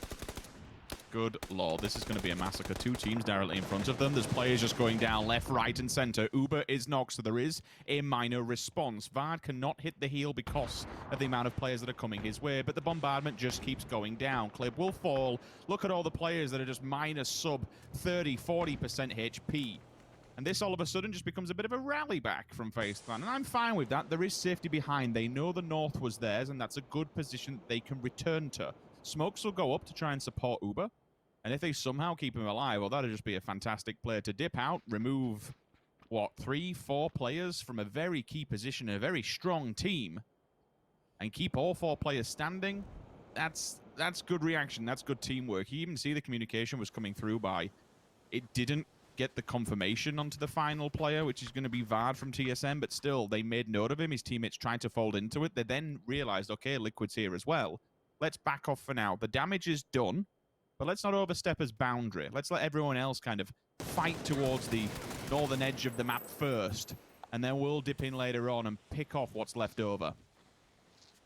Nice presence of mind from Jeems to remember there could be a player behind him, waiting very patiently. His gear's screwed. So Jeems, I hate to say it, but you almost become expendable for, you know, higher risk rewards because you don't have sustain. Obviously, you want your player up. If he could get better gear, I'm sure he will. But look at this circle. Let's look what we have. So Omicron, kind of, I guess, more central than most. FaZe fell back to the compound, which is probably a good idea, leaving Gustav as their warning signal if anyone comes close by, if maybe Liquid decided to push that. I doubt they would. Going up that hill would keep you open to the rest of the lobby. So they've decided to actually go low ground on this. So they've got to be careful of snakes lying in all these little ditches and divots that could be waiting for them. And, well, there is one right in front. There we go, spotted out. Careful now, that barrel does work. Clib's cleared it out. Now they flex back towards the north, expecting maybe FaZe trying to get involved, which, well, they're not wrong to be. Gustav had a little bit of a look. FaZe getting a little bit curious. T-Bone's having a game. Didn't realize he were on so many kills. 12 in the backpack for Omicron. Certainly nothing to be sniffed at. Jempty's still a unit in himself. He will hold a bit more forward to T-Bone, but again, this is a very, very nasty position to be in. You've got Jempty's going to single-handedly have to hold off Liquid, while T-Bone single-handedly has to deal with FaZe Clan. This is going to be brutal. The smokes will go up and they'll just try and hide. Maybe try and catch individual players off because you know if you knock one member, you're instantly going to snap and try and get the flush. FaZe will know this, and that's why they're peeking as 2. The late game gear for FaZe is huge. I think Ubers is pretty screwed, but Fuzzface is in an excellent position. Gustav is great as well, catching Jeems trying to flex over. That's why you leave that single player. It keeps the entire area you just vacated safe. Beautifully played by Gustav. Really nice IGL call. Now, Liquid did lose out on Jeems, but he was their danger man. He was probably their unpredictable element they could have worked in, because his gear was screwed. He was taking those high risks, and that's what you want from Clib. A banger of a shot towards Uber, who was the weaker of the bunch. because his gear was absolutely shredded. T-Bone now left with very little himself, probably maybe contained by a couple of, paper plates more than anything, trying to do some work with the molly. Could have maybe nabbed a point if he'd got it on point, but he doesn't. It's unfortunate, but it's in the smokes. We still have the 3 teams. This is what I mean about late game teams. They're able to stretch this as far as you can. Sick shot from T-Bone. Gets traded in on though. Nicely done again. Liquid still fighting the good fight. 7 kills overall. Gear is gone. Clips no helmet, barely got a vest, no smoke, no nade. But he's still got his gear, he's still got the flashes, and he's still got Omakan in front of him. Mexi off towards the side. Surely it's a FaZe win. I don't see how they lose this, but maybe I could be proven wrong. But here we go. FaZe looking to close out surely from the ridgeline. They peek down, they get down Clip. It's just Mexi alive now. He'd have to go into some insane mode to do anything, and it's not going to happen. Very well played by FaZe. Not the highest kill game, but the way they closed it, Rich, was the impressive part to me. Yeah, I also you touched on it perfectly. Like at one point, I just saw Jimbo beaming it across the map, trying to get through the middle of them. Gustav was there to shut that down. Can you imagine how he would have potentially, and I get it, throwing yourself away from your teammates like that? It's one of those hit or miss chances. You know that you're either going to die instantly if they are watching that backline. If they have left someone to anchor and make sure that flank can't come through, great. It's a one-on-one trade-off. But if Gustav wasn't there, if he'd have somehow spotted Gustav first and killed him, everything could have changed in Liquid's favor. He could have been a nuisance. FaZe could have turned. They have to draw their attention towards him. It's all woulda, coulda, shoulda, ifs and buts, and all hypothetical. But I do love those plays where you just try and throw all caution to the wind. You know it's going to be a Hail Mary. Yep. All right, it was shut down instantly, but still, good read from FaZe, controlling the map, locking it down. Big fan of it. Yeah, I think you're bang on. For me, FaZe in form, that's good to see. I think we're all excited to see that continue. Liquid have woken up, though. 2 good performances on Miramar here. That's exactly what the FaZe, fans didn't want to see, is Liquid warming up. Northern Lights now, where are they here? Where have they gone? They've not had the performance yet. I'm sure the desk will have some time to break things down and give you guys the lay of the land. That's right. Welcome back. Of course, FaZe here with yet another great performance. They are making a very difficult case to argue against them. Like, they are positioning themselves in such a good way up at the top here, Martin, to start things off. And if this continues, they're going to be our champions. Yeah, for sure. But they started out the last game with 1 point, so they have to really stay consistent here. Last 2 games they have to stay on top with this. If they can't have any more bad games. I love this though. Fantastic pull up from Philu. Not intentional though, but overall a really, really fun game here and some great positional plays from some of the teams. You can really see how much control the teams decided to take on the top that were holding high ground, and how much they were trying to make sure that they were holding on to that because they knew how important it was going to be later in the game. It's just disgusting because I'm actually just looking at it, and it's again and again where you just see the guys that are just rocking the barrel. They're winning every single battle where the other player does not have a barrel. It's insane. Where it's actually a fight. Unfortunate again. Oof. Unfortunate. But yeah, I mean, the barrel's pretty good. Yeah, I must agree. But Toby, when we look at how things play out here, especially the circles, I wanted to talk about here for a moment because they're becoming. Well, if you are very well versed as a pro player here or as us watching on, they're becoming quite predictable in some of these situations. So a lot of these good teams are being able to read it pretty early and be able to adapt to it in a timely fashion. Let's put it this way, James. It's getting to a point where you and I can read the circles, and that's where we know they're starting to become rather predictable. Yeah, maybe. No, I mean, but it is true. I mean, and if we know it, all the players know it, and still it's the same teams that continue to go out and do well with that knowledge available, and FaZe is for sure one of them. I mean, a lot of people, sometimes myself included, talk about FaZe as the team that keeps getting circles, and sure, but if you look statistically, like if you look at all the games being played, a lot of teams are getting the exact same amount of circles as FaZe are. It's about what you do with them. And that's where FaZe are really being impressive. I mean, Sims did a great job during the game of keep talking about how they're not just sitting inside the compound. They're going out and making sure, okay, we know whenever we leave this compound, there's no one behind us because we just went down and cleared it. Let's go east now. Make sure there's going to be no pressure from there. So by the time that we have to fight through it, we can make a run for it. Omakan, 12 kills, insane game for them. They were one of the teams to fight their way through the open, and that's a tough task, and they made a good job at it. And T-Bone was hitting some big shots through this game, Martin, so it's good to see him at the top. Yeah, it's great. T-Bone's an amazing player, and obviously happy to see that these guys are able to frag out like this. They're my pick for today. They really turned it around compared to yesterday. They had a really rough day yesterday. And oh my god, 9-9. It's almost perfect. Just one more point. And good to see Levent up there again. But yeah, as I said before, it's good to see that Omakan here back-to-back are able to get a really good start for the day. I'm curious to see how well they're going to be able to verse in Arangel once we get to that. Yeah. Levent with his cosmic hair. I love it. It's fantastic. But we do have an interview ready as we are going to head over, I do believe, to the Wanderer from Winstreak. So, Wanderer, can you hear me? Yeah, sure. What's up? Perfect. Yes. Hi. Hello, Thank you. We're good. We're good. So, firstly, I like the gun on the back. That's cool. Coming into the tournament, you guys did really well in the group stage. What were your expectations coming into the final? Yeah, I mean, I haven't played like for 2 tournaments, I guess, and it was kind of rough for me in my mind to get into it. But my teammates got it better, and I got it as well, and just we did it good, I guess. Yeah. Okay. Martin? Fantastic, and good to have you back as well. I want to ask, what not just one team, what 3 teams do you think is kind of your biggest threat directly? Not just the best teams in the lobby, but like what do you think is the teams that are like either contesting you or yeah? Yeah, Navi for sure. They're playing on Miramar on the edge as we, so we always like together, you know. They're on our back or we are, and I think Ants as well, and maybe Omakan. Yeah. All right. Okay, Toby. I gotta hear. Now, you mentioned it yourself, Wonder. You had a little time out of tournaments in PUBG. What is to you some of the biggest differences from just going back to like start of 2020 or maybe late 2019 to then coming back and playing pro tournaments now? Like, what do you feel is different when you played then compared to how the game plays now in competitive PUBG? I think there is no difference, but because of the coronavirus and you're playing online, that's the only difference.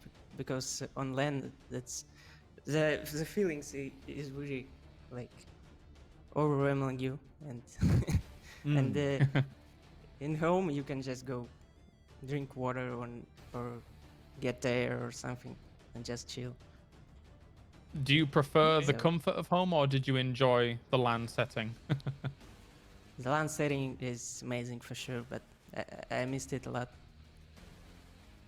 All right. Okay. Well, we'll be back there, I'm sure, at some point. Any last shout-outs, Wanderer, before we let you go? Yes, sure.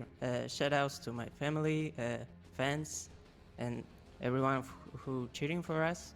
So, thank you, guys. I appreciate it. Thank you very much, and good luck in your future games, my friend.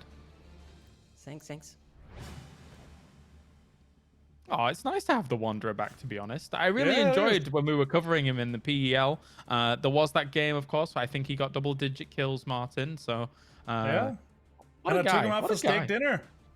Yeah, what a guy. Yeah, I did. You didn't do that, did you? I did. Him and Dees. Oh, you actually did do it. Oh, okay. Yeah. I seem to remember for some reason there was like this thing that you had to do and then you didn't do it, and it was but you did do it, so that's good. We didn't manage to do it in the in the same phase. What we did it when they came back. Can we look at phase for a second and the points down? Yeah, we're looking. It's nearly 30 points, Toby. Yeah, this is starting to look a little bit more like APAC actually. That is a lot of points that they've been able to accrue over a second place. But what is very interesting as well, Toby, aside from that gap, is that teams like Shift W and ENCE are on the podium right now when you've got huge, big dogs just below them kind of trying to creep up. It is pretty interesting. I mean, I think coming into this tournament, had you said, oh, so where's Shift W going to be? You'd probably say top 8. Second place, probably not. Sure. Oh, where's Northern Knights going to be? Top 8, probably. Top 3, probably. 15th place? Yeah. not so much. So there's, I mean, looking at this leaderboard right now, had you said this was the just past halfway point of the tournament to me, I'd be looking to who has the best Photoshop skills, and your friend said, because this looks very upsetting for statistics PUBG analyst. Yeah, that's why the top numbers, they're orange, so you can't Photoshop them. You can't just take the white number. See. Okay.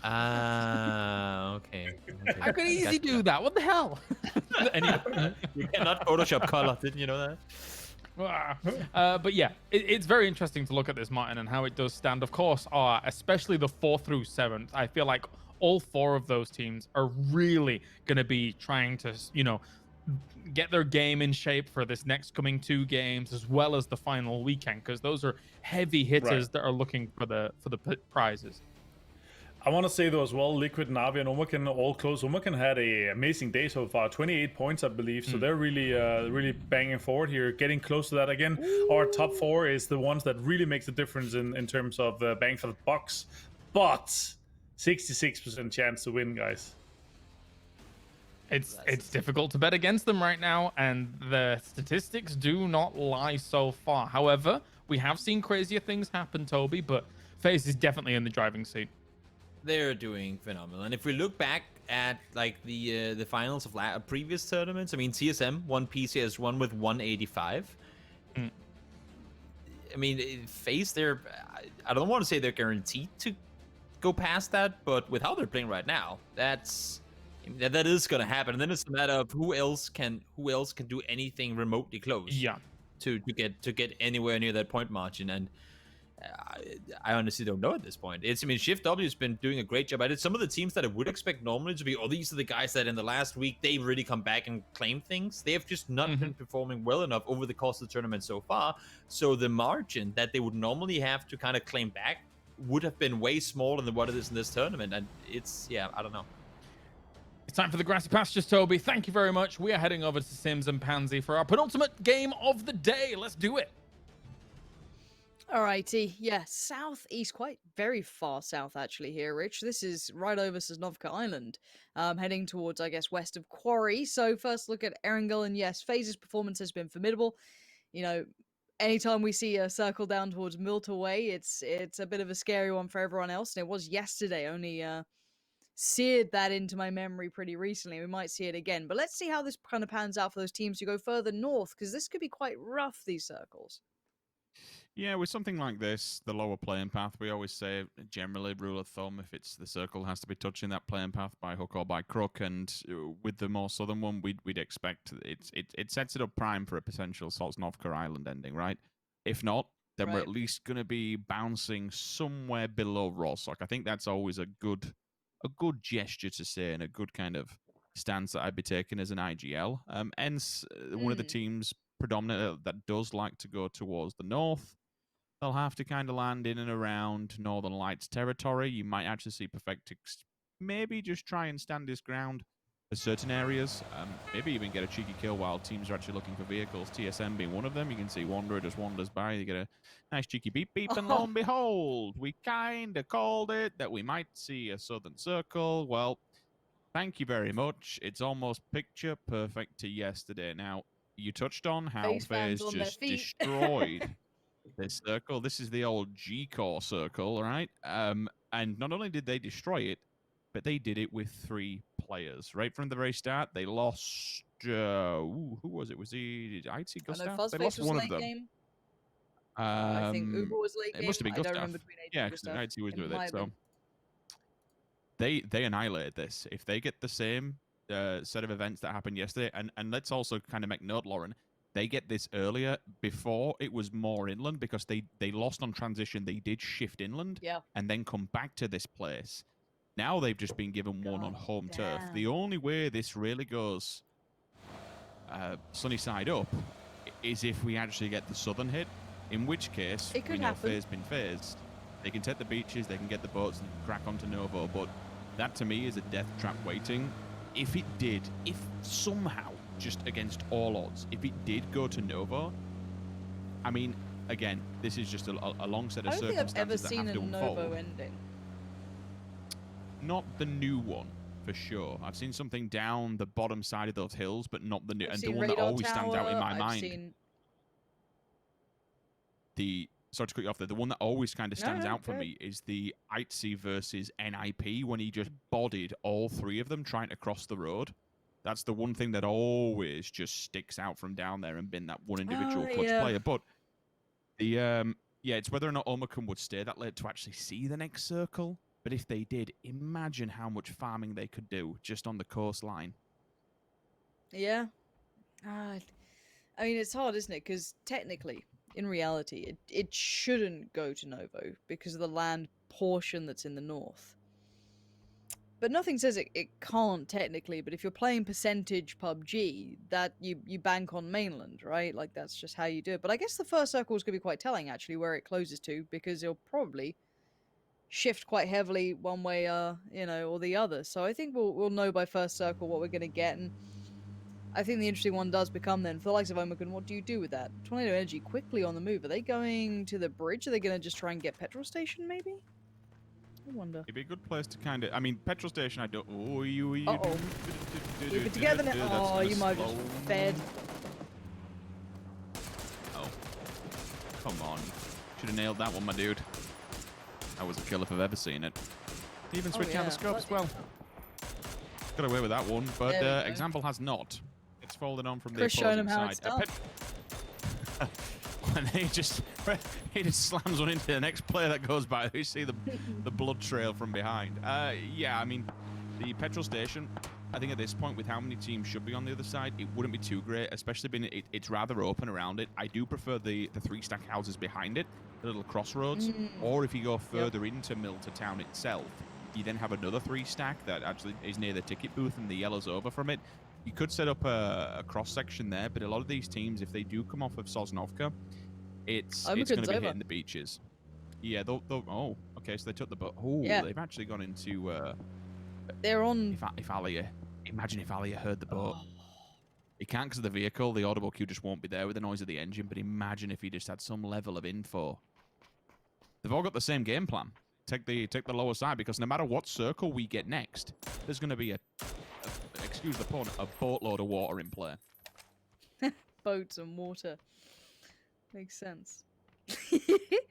Yeah, no, it I don't know what's wrong with me today. Just having a nice time. You know, just slowly losing my mind. I think it's just because I just ate...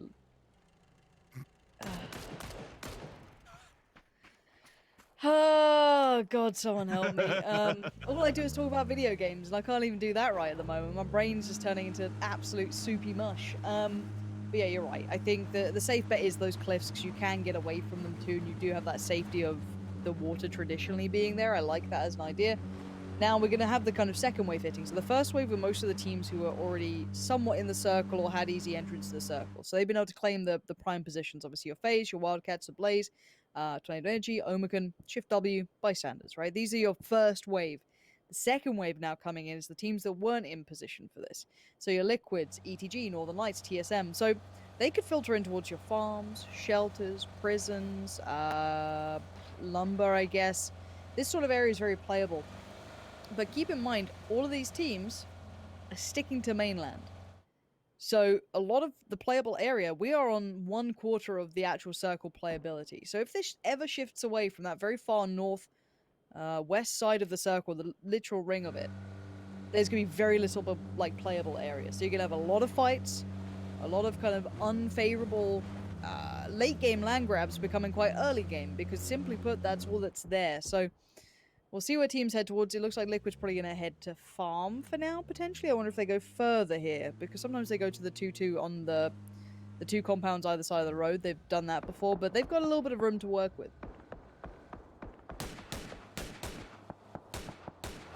Standers can chill here for a little bit. Chris goes down towards the three-stack that we were having a minuscule of a conversation upon. Don't know if Shift W can actually get the... Okay, excuse me, I'm just looking at the observer and the outlines of them. It does appear that Shift W is a lot closer than the last player in the distance from the bystanders. There was someone lingering in there, but again, he just kind of cut through, so my POV didn't actually click on where it was.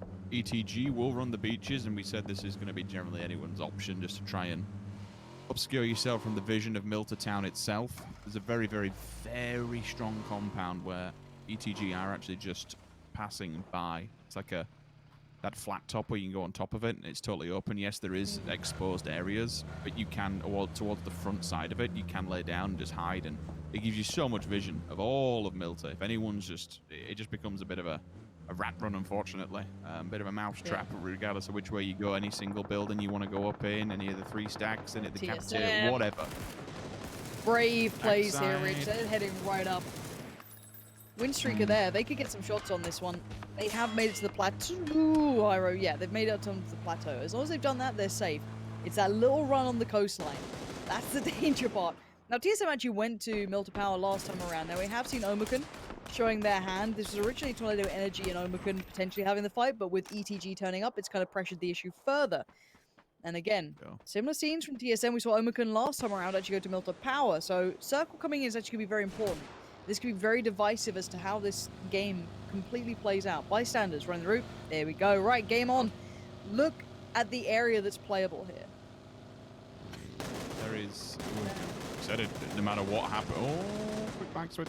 Excuse me, car switch. If it does get tanked up, then it won't fall just yet. Able to pull over, actually get the first aid and hit the stims. But yeah, regardless of what was going to happen, we was always going to have a lot of water in play. It's very, very rare that we see a Circle 2 with less than 50% of the playable area. I mean, with Milta Power knocked out the backside of it, you're looking at about 40 to 35%. This is a god-awful Circle for 16 teams to be playing off the back of.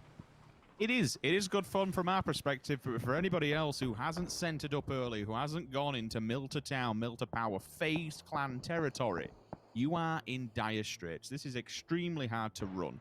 Milta will be open. I love this. You can try and work your way through. I don't mind this area because this, in particular, this takes me back to Erangel 2017 era. This actually throws me back to the days when we first started casting this, we first started watching these games. It's interesting that we've actually had 2 days in a row that we've had this Circle hit when we've had months of not seeing any kind of action down this neck of the woods. So the one thing I want to highlight with the Circle and how the map now plays is, as much as, yes, this is a very small area for these amount of players, no one's lost life really as a full 4. Right? So you've got a couple of people here and there who've, been a little bit found out, a little bit, what have you. But there's plenty of playable areas. Milta Power's open. Mini Milta Power is open. FaZe have shifted away from it. So look at what's actually here. You've got all the lumber. That can house another team. You can play in the trees to the east of it. Not 100%, but it's certainly viable. There's a lot of room here, and the entirety of Milta can house more than this. So as long as the area is playable, and I feel like this portion of the map is great for it, you get really fun fights. Whereas obviously it's a little bit more dreary and dull when we're just in the fields and there's one compound and a couple of trees. So with the additions, the map changes, it is hard for the teams. Of course it's hard for the teams, but I mean, these boys are paid to play the game. I don't mind. Make them work for their paycheck. This is fine by me. You've got thousands on the line, right? This is the money. This is what it's all about. Coming up with good ideas, and sometimes there isn't a good option, so you're forced into a fight, and that's where you get to see the mechanical ability of some of these players. And this could be exactly the case for Na'Vi. They come in late. This isn't going to be a good game for them. This could be a very hard game for them, but out of the car we go. And Orange, tagged up, bleeding, not looking so good now. The deep strikes from the deep, and you got to look elsewhere. He's just scanning that horizon, looking for the next player. But I don't mind this. Force these players to fight sometimes. You can't play Edge all the time and hope to get away with it. That's the name of the game. Welcome to PUBG, boys and girls. Deep down, nade to hand, puts it out, does catch Senya just a touch, but it's Northern Lights on the receiving end too. This is all in the same place. Razor Edge are pushing over here. This is third-party central. Yeah, they'll be running down from the mountainside. Say mountain, it's more like lumberyard. We'll get information on this one, and a lot of teams will magnetize towards this because of the ditch that is in the middle. You can put the vehicles inside and just give yourself a little bit of cover either side of it. Act it like a half pipe, if you will. Batulins and Deep will continue the bombardment. Senya's still down, but not out just yet. He's got a nade of his own. Can he strike? Because if he does, that'll be the go symbol for the rest of Na'Vi. Tab going down is a lot of punishment, though. 2 members of Na'Vi struggling here, especially with Batulins firing up against Senya. Instantly, though, look at the response. You call for it on Raise Your Edge. Down they come, and it's time to strike. Perfectic is left to try and deal with this. They've been done at range, and that's the unfortunate thing. Maybe he can draw their attention. Maybe he can keep them alive. It would be scrappy. But you know what? this is going to be the story of this game. Really clever. A liquid crashing? Yeah, I think that's why I kind of Yes. held off for a Nice. second. The Good monkey scout, compound good into scout. them. It could be really, really good to be able to take control of that. That's the most important thing. Up and over we go with the low ball. Does Monkey try and retrieve a doozy? I do not think so. The nade will strike, but he strikes back. This is a damn good bit of work coming out of Raise Your Edge. They've not lost too many. Now, if Shiv can just finish off the deep, give his teammates some chance to get them back on the feet, this would be a nice go in, a nice bit of control coming out of Raise Your Edge. But does he see him? He's a little bit too short, and the damage has been done. This should be a kill if I've ever seen one. If he's allowed to get that first aid off, though, I would be gobsmacked. The rest of Raise Your Edge might push up to help. So, as we can see, they are indeed. Shiv gets to run away, use the silhouette of the rock to keep him safe, and Deep's off anyway. He needs to focus on their plans, and for him, it might be get a vehicle, get out of there, do whatever you can to survive. And yes, now we did see, if you caught it on the minimap, Liquid sending in towards the 2-2 split. The Wildcats are being so bold as to try. Now, they've moved in, so Liquid got it scot-free. I think the Wildcats got away scot-free too, and they're going to spread around the rest of that little bit of an area. Now, Chris is right next to Code Marco, so I think ETG have been on the receiving end of a great deal of attention. I think they might be just down to 2, so yes, they are. If you wanted to try and take a compound, it's probably the one to take, isn't it? A little bit weaker, a little bit worse for wear, but they've got to clear this meticulously. And seeing that Chris hasn't breached yet makes me feel as though they're very aware that someone could be in these buildings waiting for support. He's got no lethals to clear, so this could be an issue for him. Oh, Thunder. That's a little bold there. Play it cautious, play it careful. There are two of them that could work in tandem, but it's getting that first initial knock that becomes a real problem. Jot going down as well. At least stay the legs. And bystanders. Fortunately, Kodmarko will lose his legs. Fender's in a probably unwinnable scenario here. Maybe if he actually uses the unorthodox play of the balcony. Again, they are a newer edition. It's not the newest edition in the world, but it is a newer edition, and we haven't really seen them come into full effect. You can shoot through the bars just between them. Give it a sniper. A decent amount of range, can just tag one up between it, but they're all aiming inside, and this is what I mean about making them the most advantage of it. Yeah, he's baited them to trying to fire inside of it by using that outside. And okay, hide, they've seen you.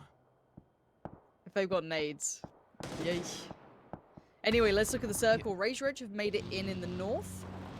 Still kicking, and it's central up towards the Wildcats here. Now, Liquid are pretty happy they moved into this position. They're in a similar spot to Raise Your Edge and Northern Lights initially, and Na'Vi, so obviously they've come out the better of that bunch. But now we look across the board. The teams on the southern side who came across initially to the rocky side, the kind of cliff edge, are now going to have to work up a little bit. Luckily for Omicron, they can shift in towards the petrol station down there.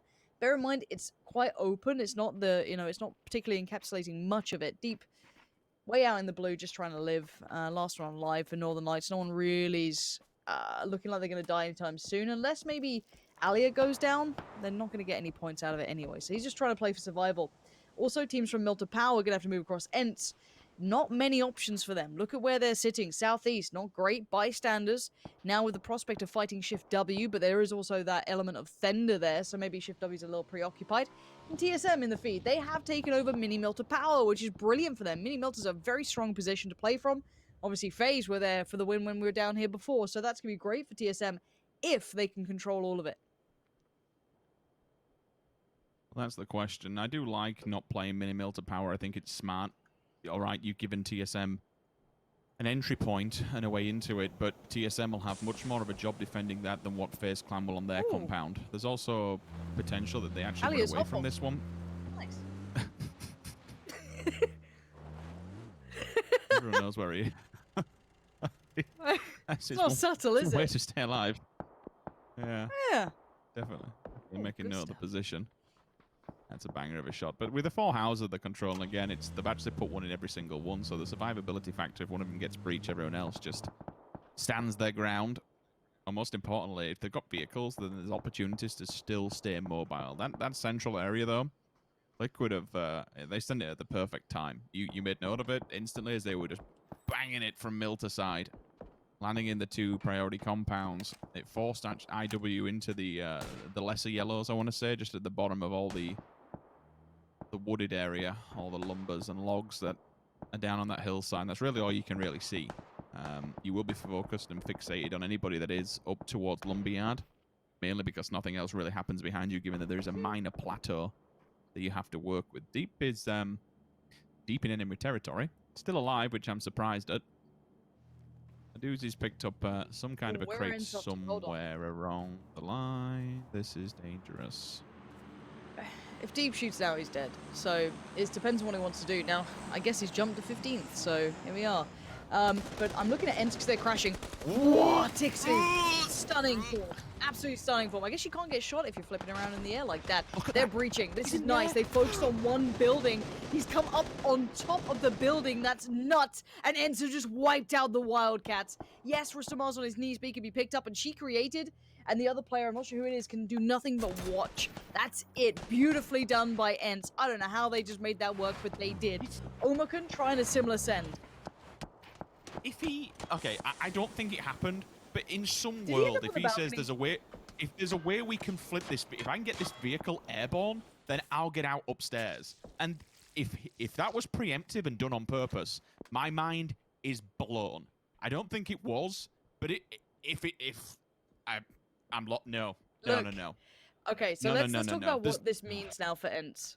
Right, let's talk about what this actually means, because they've just gone for the full send, late game. They've been clear, concise, and let's watch this again. Yeah, there's no way he meant that. There's no way. Like Squeaky. But he actually did. It was no, he did. It was the bike on the other side. He did it on purpose. Squeaky, he actually did bank it off the. Okay, so the car. Yeah, excuse me, I was wrong with the people, but it actually was done purposely. He banked the bike onto the back side of the building. That is a 1 billion IQ player. That is insane. Love that.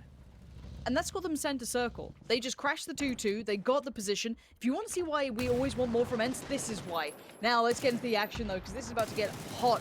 Because everywhere on the map is getting really, really compacted. In the north, especially in the trenches, quite literally. As you can see, Shiv trying to play from that little kind of pillbox up there, trying to do what he can. Pulls away, gets a heal off. Now, Furex playing a very dangerous angle here, but it's nice. He can peek into it. A doozy. Better on the other side. And again, raise your edge. Fighting against the odds here. These guys are playing a big game, but WS, they've been lingering in the background, haven't they? You can see that little teal, sort of deep green just appearing every now and then. You're seeing it. Shift W. Are they going up to the north? This is bold play. They see the war and they fancy a bit of it. What? How are Raise Your Edge clearing this up? I do not know. Shiv still stands, but surely it's a matter of time until he falls. Yeah, his teammates are falling around him, which is rather unfortunate for Offstring. He has to do this on his own. Gets one tag up, but that's not going to be enough. The Wanderer is there. Aduzi down. Can stop the bleeding for all but a moment, but Aduzi has been knocked before, so his life will be bleeding out pretty damn quickly. Stands his ground. The Wanderer is down. Shiv is still doing damage. They've not been able to stop him. And by being such an anchor point for WS, he just held them out in the open. Everyone else has cleared up. T-Bone goes down, and instantly the confirmation's there. Gustav has knocked him before, so they've been kind of at death's door with the position that they were in. Jempty's going for the big old run. He will hit the little... I'm assuming he goes for this small ledge, which is just outside.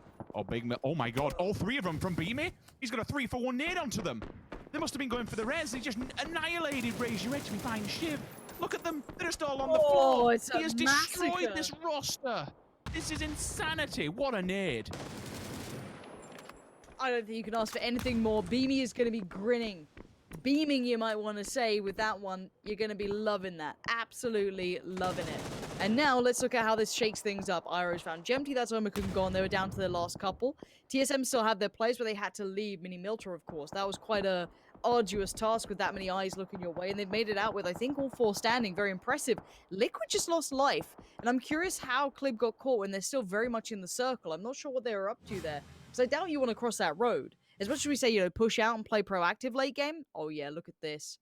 Oh, it's stunning. Everything about that. And yeah, as much as we say, you know, be proactive, running like towards an open road or, you know, things like that is going to be very dangerous. Shiv, last man alive, going to try and play spoiler to bystanders. And again, strength is in positioning here. Ents, Liquid, just belting spots. And the Wildcats, sadly, have been kind of pushed around a bit here. They've had a really rough time of this one. Pre-nades coming out. That could be... Oh my god, that could have been quite tasty. Not far off at all. Now two more pull up. Blaze going to be really trying to make this stick. In we go. Not going to be. The Wildcats again being crashed over and over. And this time couldn't weather the storm. go down to get Apocalypse back on his feet, with Lipson being down as well. Rib should be able to get them back to a 4-man stack. FaZe have been on the move and keeping mobile, and they're holding back at the moment, not inside the circle, and that's to make sure that no one else can really take up a point directly in front of them. They know TSM has to eventually come away from Mini Milta, where they were originally positioned and set up. Clearly the position has been noted of Ira hiding in the smoke. Bard and Miraku made it to the gates. Vex is here as well. There was an initial knock. Blaze Team gonna push. knock, unfortunately. It actually got Ents getting involved in the fray as well. Near through the windows, contact goes down. Apocalypse actually answer back, post one through it, steps around the corner. Vex, the one-man band, destroys almost all of them, and it comes down to Vard. Is that a 1 versus 1? It is. He doesn't want to go for it yet because he knows he's the last man standing. For both of these guys, it's just play for time. Stay alive. Keep yourself in. I can hear a buzzer going in the background, so we'll leave that one go through as we just keep popping from POV to POV. Tundo, it's a bit of a hot Harry Potter in there. He has been removed. Bystanders will be able to clamber themselves in and hold it down. Clib's still getting tanked up. That's on the side of WS, all on the western side of this circle. Rough position for them. Bit of open ground. They got some rocks to play with, but absolutely not much whatsoever. Ents, again, cannot just talk enough, and I hope we get a replay of it in the aftergame. I'm hoping James will be able to call for it and see it up of Squeaky's POV. Make it on top of that roof with a bike, because that is just unbelievable. It's given him such a great position inside the map here. FaZe have to go the opposing way they were looking towards, and that's because Ents have set up shop and be able to maybe even get a point of contact in. All of the smokes will have to be used here. Liquid have made note of this. The smoke wall, unfortunately, will only keep you alive for so long, and they all just have to run as a full-blown unit. Get to the rocks, try and stay mobile. Hopefully they don't take... Look at this, it's a little rat race going on. Uber finally the first one to fall. Actually surprised they didn't get many more. There was an answer back. Itzy actually hit him. Mexi goes down. So a small pause for all but a moment. Uber does finally die. But I have no idea.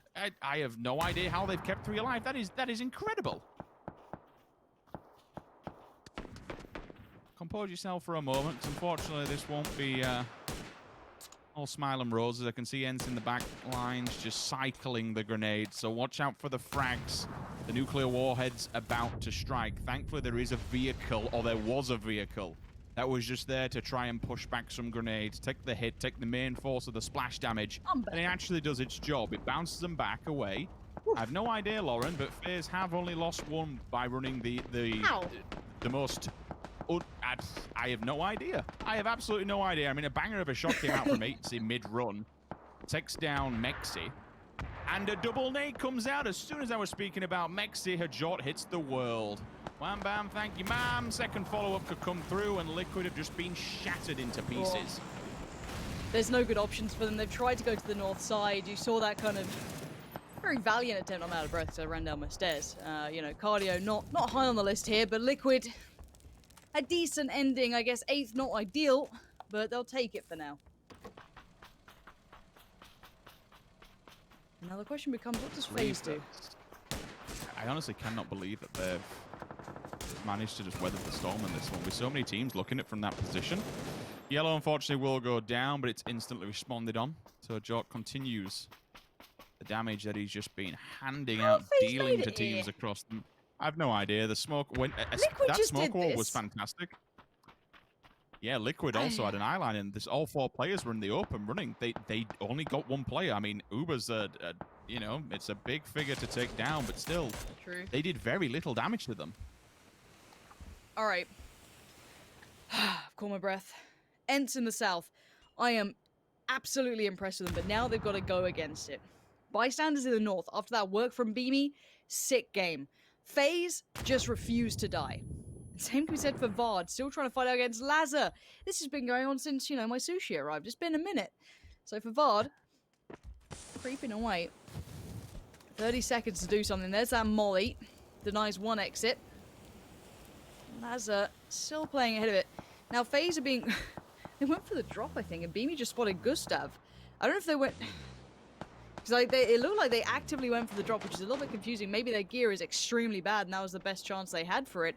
but they are in the circle. So the question remains, bystanders, can they get past FaZe cleanly? Can FaZe live against them? This weird scenario popping off still. And how does ENCE approach this? I don't know how they make it across this road. Gustav has gone down, so it's another player from FaZe removed, and that's probably the main point of contact below, in front of them. With this 1v1 going on, this is probably what actually defends ENCE, to be fair, and the only real way that they stay alive. Yeah, they've made it through. Rustamar and Tixu's there. So we assume those nades are coming from the side of ENCE. Yes, they are. Lazar, instant from a jolt this time round. Mark 14 finds its target. It's not ENCE, but who cares? That's another player they don't have to deal with. Bombardment continues through. Very Molly nice. strikes. This is, ENCE, I okay, cannot say okay. this enough. This is just such a good game from ENCE. It's truly godlike. Yeah, this is the best performance I've seen from ENCE in a while. I was a little worried we'd saw, you know, the one-off performance that we had before. Let's see if they keep this up, though, because they look proactive here. It looks like they want to maybe try and pressure a little towards FaZe. And I mean, it's a dangerous game to play. FaZe have a really nice little deep ridgeline to play off of. Oh my god, if that nade's good. Oh, it's a molly. Just about Fuzzface. You a lucky boy, but you're feeling a little hot under the collar now.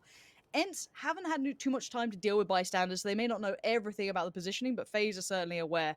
Now, Central Point, I'm looking at this. I feel Beamy's position, this high ground they hold, is very strong, so ENCE need to land big boy shots here. I mean, against the odd sort of shots.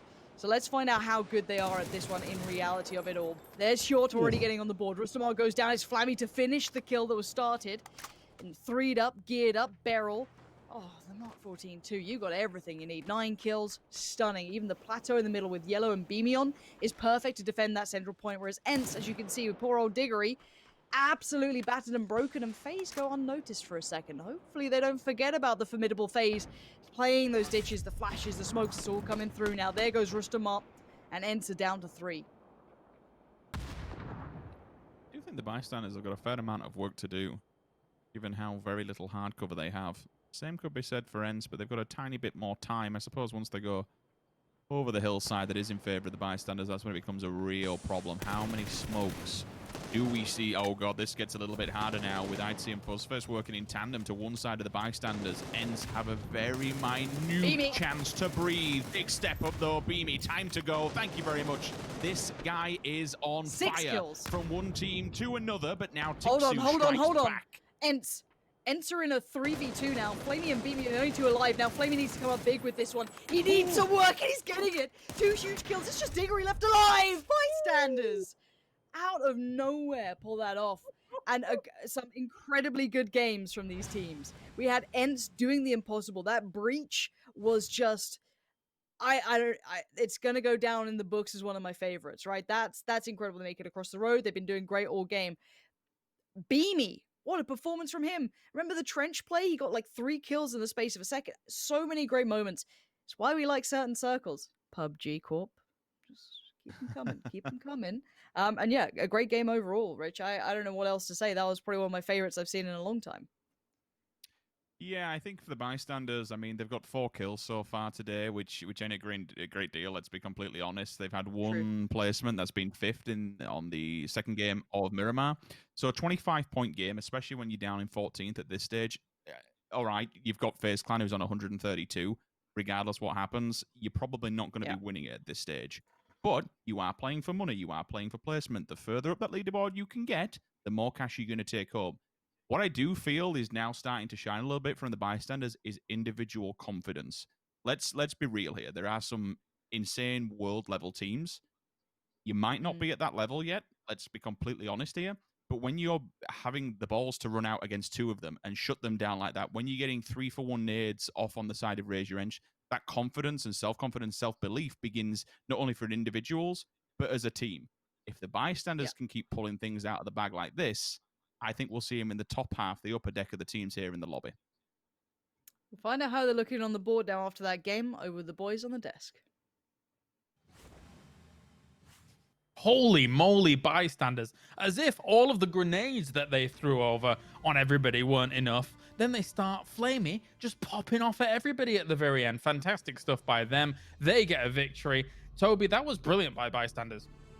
It was, and I mean, for both bystanders, FaZe and ENCE, I loved having these 3 teams in the end game because I feel like in terms of rotations and what they had to do to get there, they were 3 of the teams that had the hardest path to the end game. Yes, FaZe Clan were lucky with some circles down south early, but they're maneuvering in the open from there. We saw them try and sprint past Team Liquid and crossing the road, doing really well at that too. Ends with the like wild breach and then just bystanders. They were sitting far south on the shorelines and managed to get all the way up north to the forest later on in the game and then clear out the entire thing. That was, I mean, 3 very well-deserving teams of getting into any game like that. And just, I mean, for bystanders, a team that we don't normally see go out heavy hitting like this, I thought it was very telling of what talent there actually is on that roster.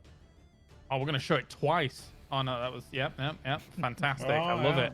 One more time, one more time. Oh, yeah. Flush as well. Oh, nice. I like it.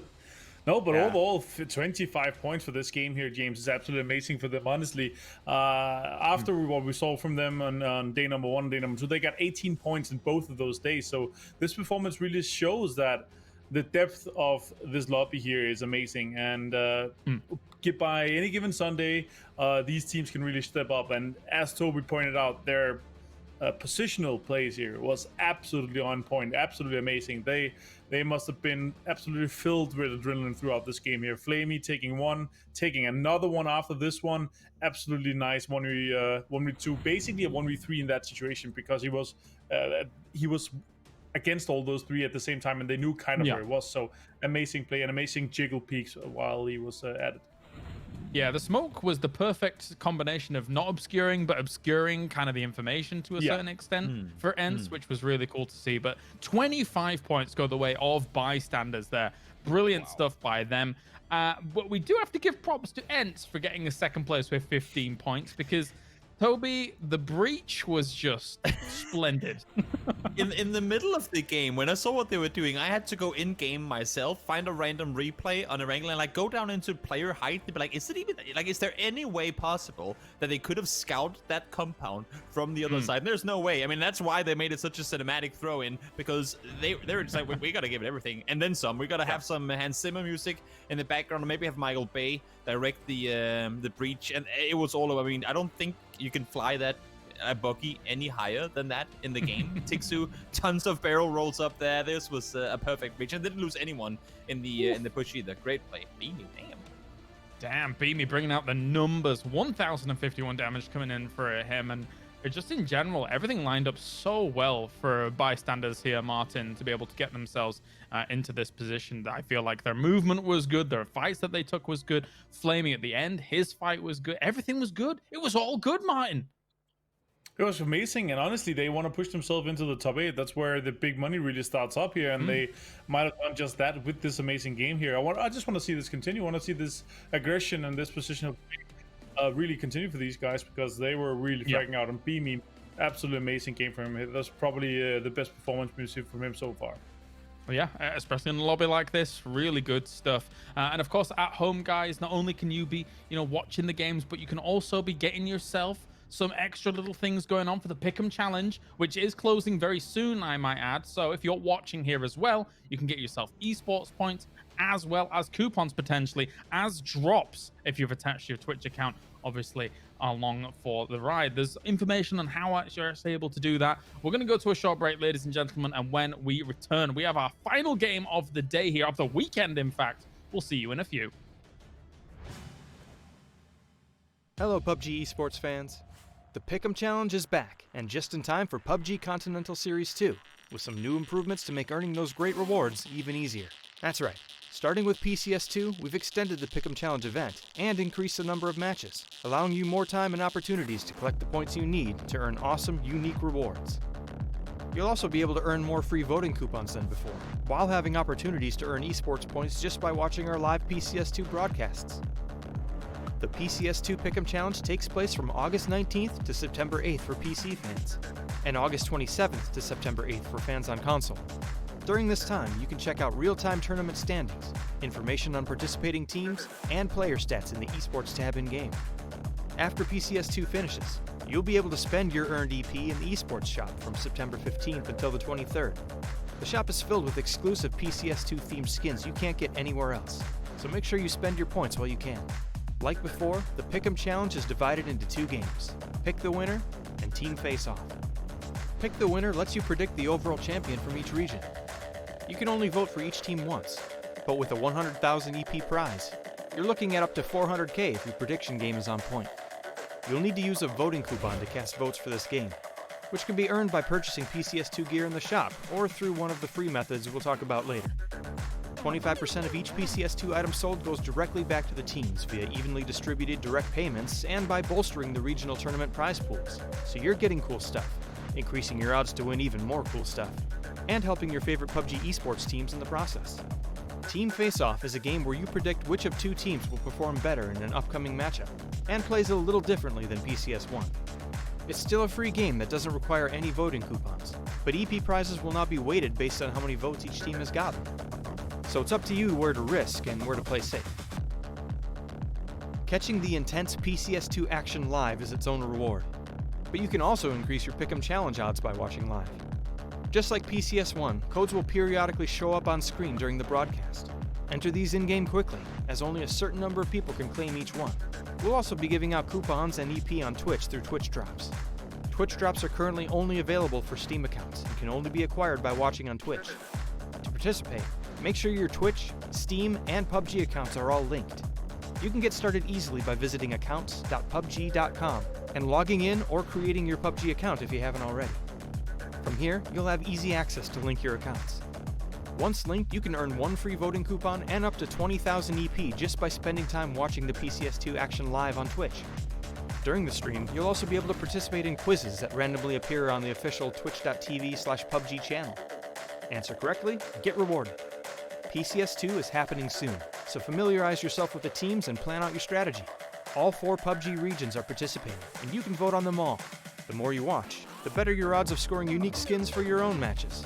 PUBG Esports, PCS2, and the Pick'em Challenge. Get in on the action today.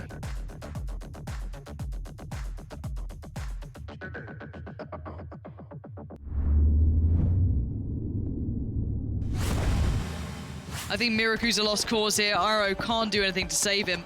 And let's see if Iroh can do anything about saving himself here. He's just on the cusp of being safe in the circle, or the last circle, should I say.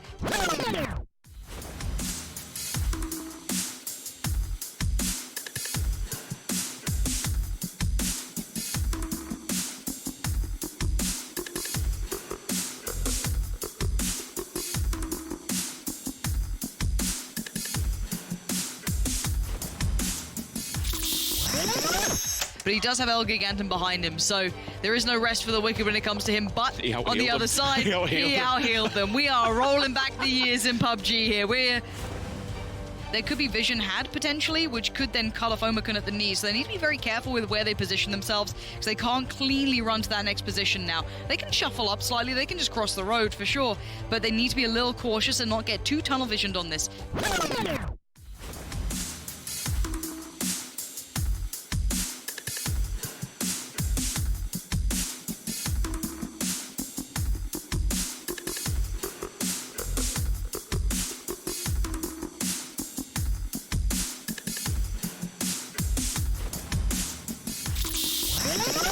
Tixu, can he find these two? Page receives a face fall, but it's eyeball to fall. Page is down. It's his own nade as well. It goes off. Absolute tragedy for Omicron here. I was worried about the other two. I was worried about Vasco and T-Bone. I didn't think Tixu was going to find 2 of these players, but hey, it's Tixu. We know what he can do when he finds his form. This could be devastating. Jupsik sees one. He needs to land the shots. Oh, he's tapping. Can he land them, though? He needs a couple more to come through. Oh, raise your edge. Get out of there, boys. You need to get away from this island. They just about make it so far. But there's a Boho on their heels.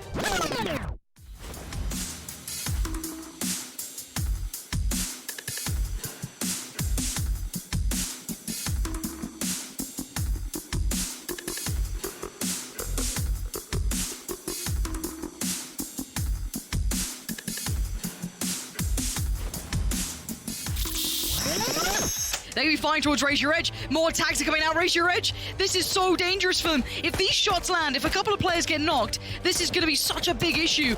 And why would Arena not go for this? They might as well at this point. The shots are far. They're having to really... Oh no! Raise Your Edge. This could be it. This could be them done. Oh my god, it's over. It's Smoking Rich. That's right. We are back. Welcome back. Oh, so many good throwbacks to qualifiers, other tournaments, good stuff. We have got one more game coming at you for today, of course, here for PCS2 Europe, and we will be on Erangel once again. I think one thing is safe to say, we've definitely seen some teams doing extremely well throughout the day here, Martin, when we're looking at FaZe, ENCE. Yes, Bystanders getting themselves the victory there is great for them. They're going to be pushing themselves up the standings quite nicely. In fact, making it into the top 8 with that, moving up 6 places with those 25 points. Yeah, amazing to see. Honestly, that's from just one game though. It's just amazing. As I said earlier as well, like in the week 1, day 1 and day 2, they had 18 points in each day. So a 25 pointer like this is absolutely insane. Honestly, it's just it's crazy to see. ENCE as well continuing to kind of try to get at FaZe there. Within somewhat of a reach. FaZe needs to have a really bad game here, and ENCE needs to win another one. So it's still getting there, but FaZe has separated themselves very far now, and our second to all the way down to 7th place actually it's really close here. There's been lots of good plays so far, but I think the ENCE breach will stand out as one of my favorite plays of the entire tournament so far, Toby. It was just everything about it was just great.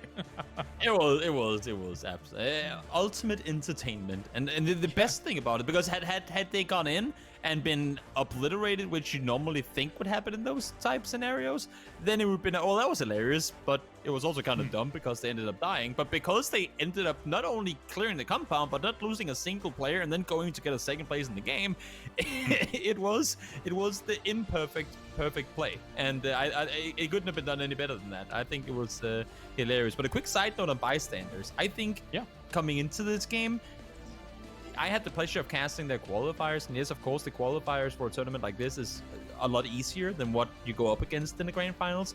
This, to me, is them in their qualifiers. They were killing machines. They were averaging somewhere around the line of like 8 kills per game, and they were playing with so much confidence. And this game, that was me getting flashbacks to their confident Bystanders, by not saying, oh, we're against the big boys, but saying we're against equal opponents that we can beat on a good day.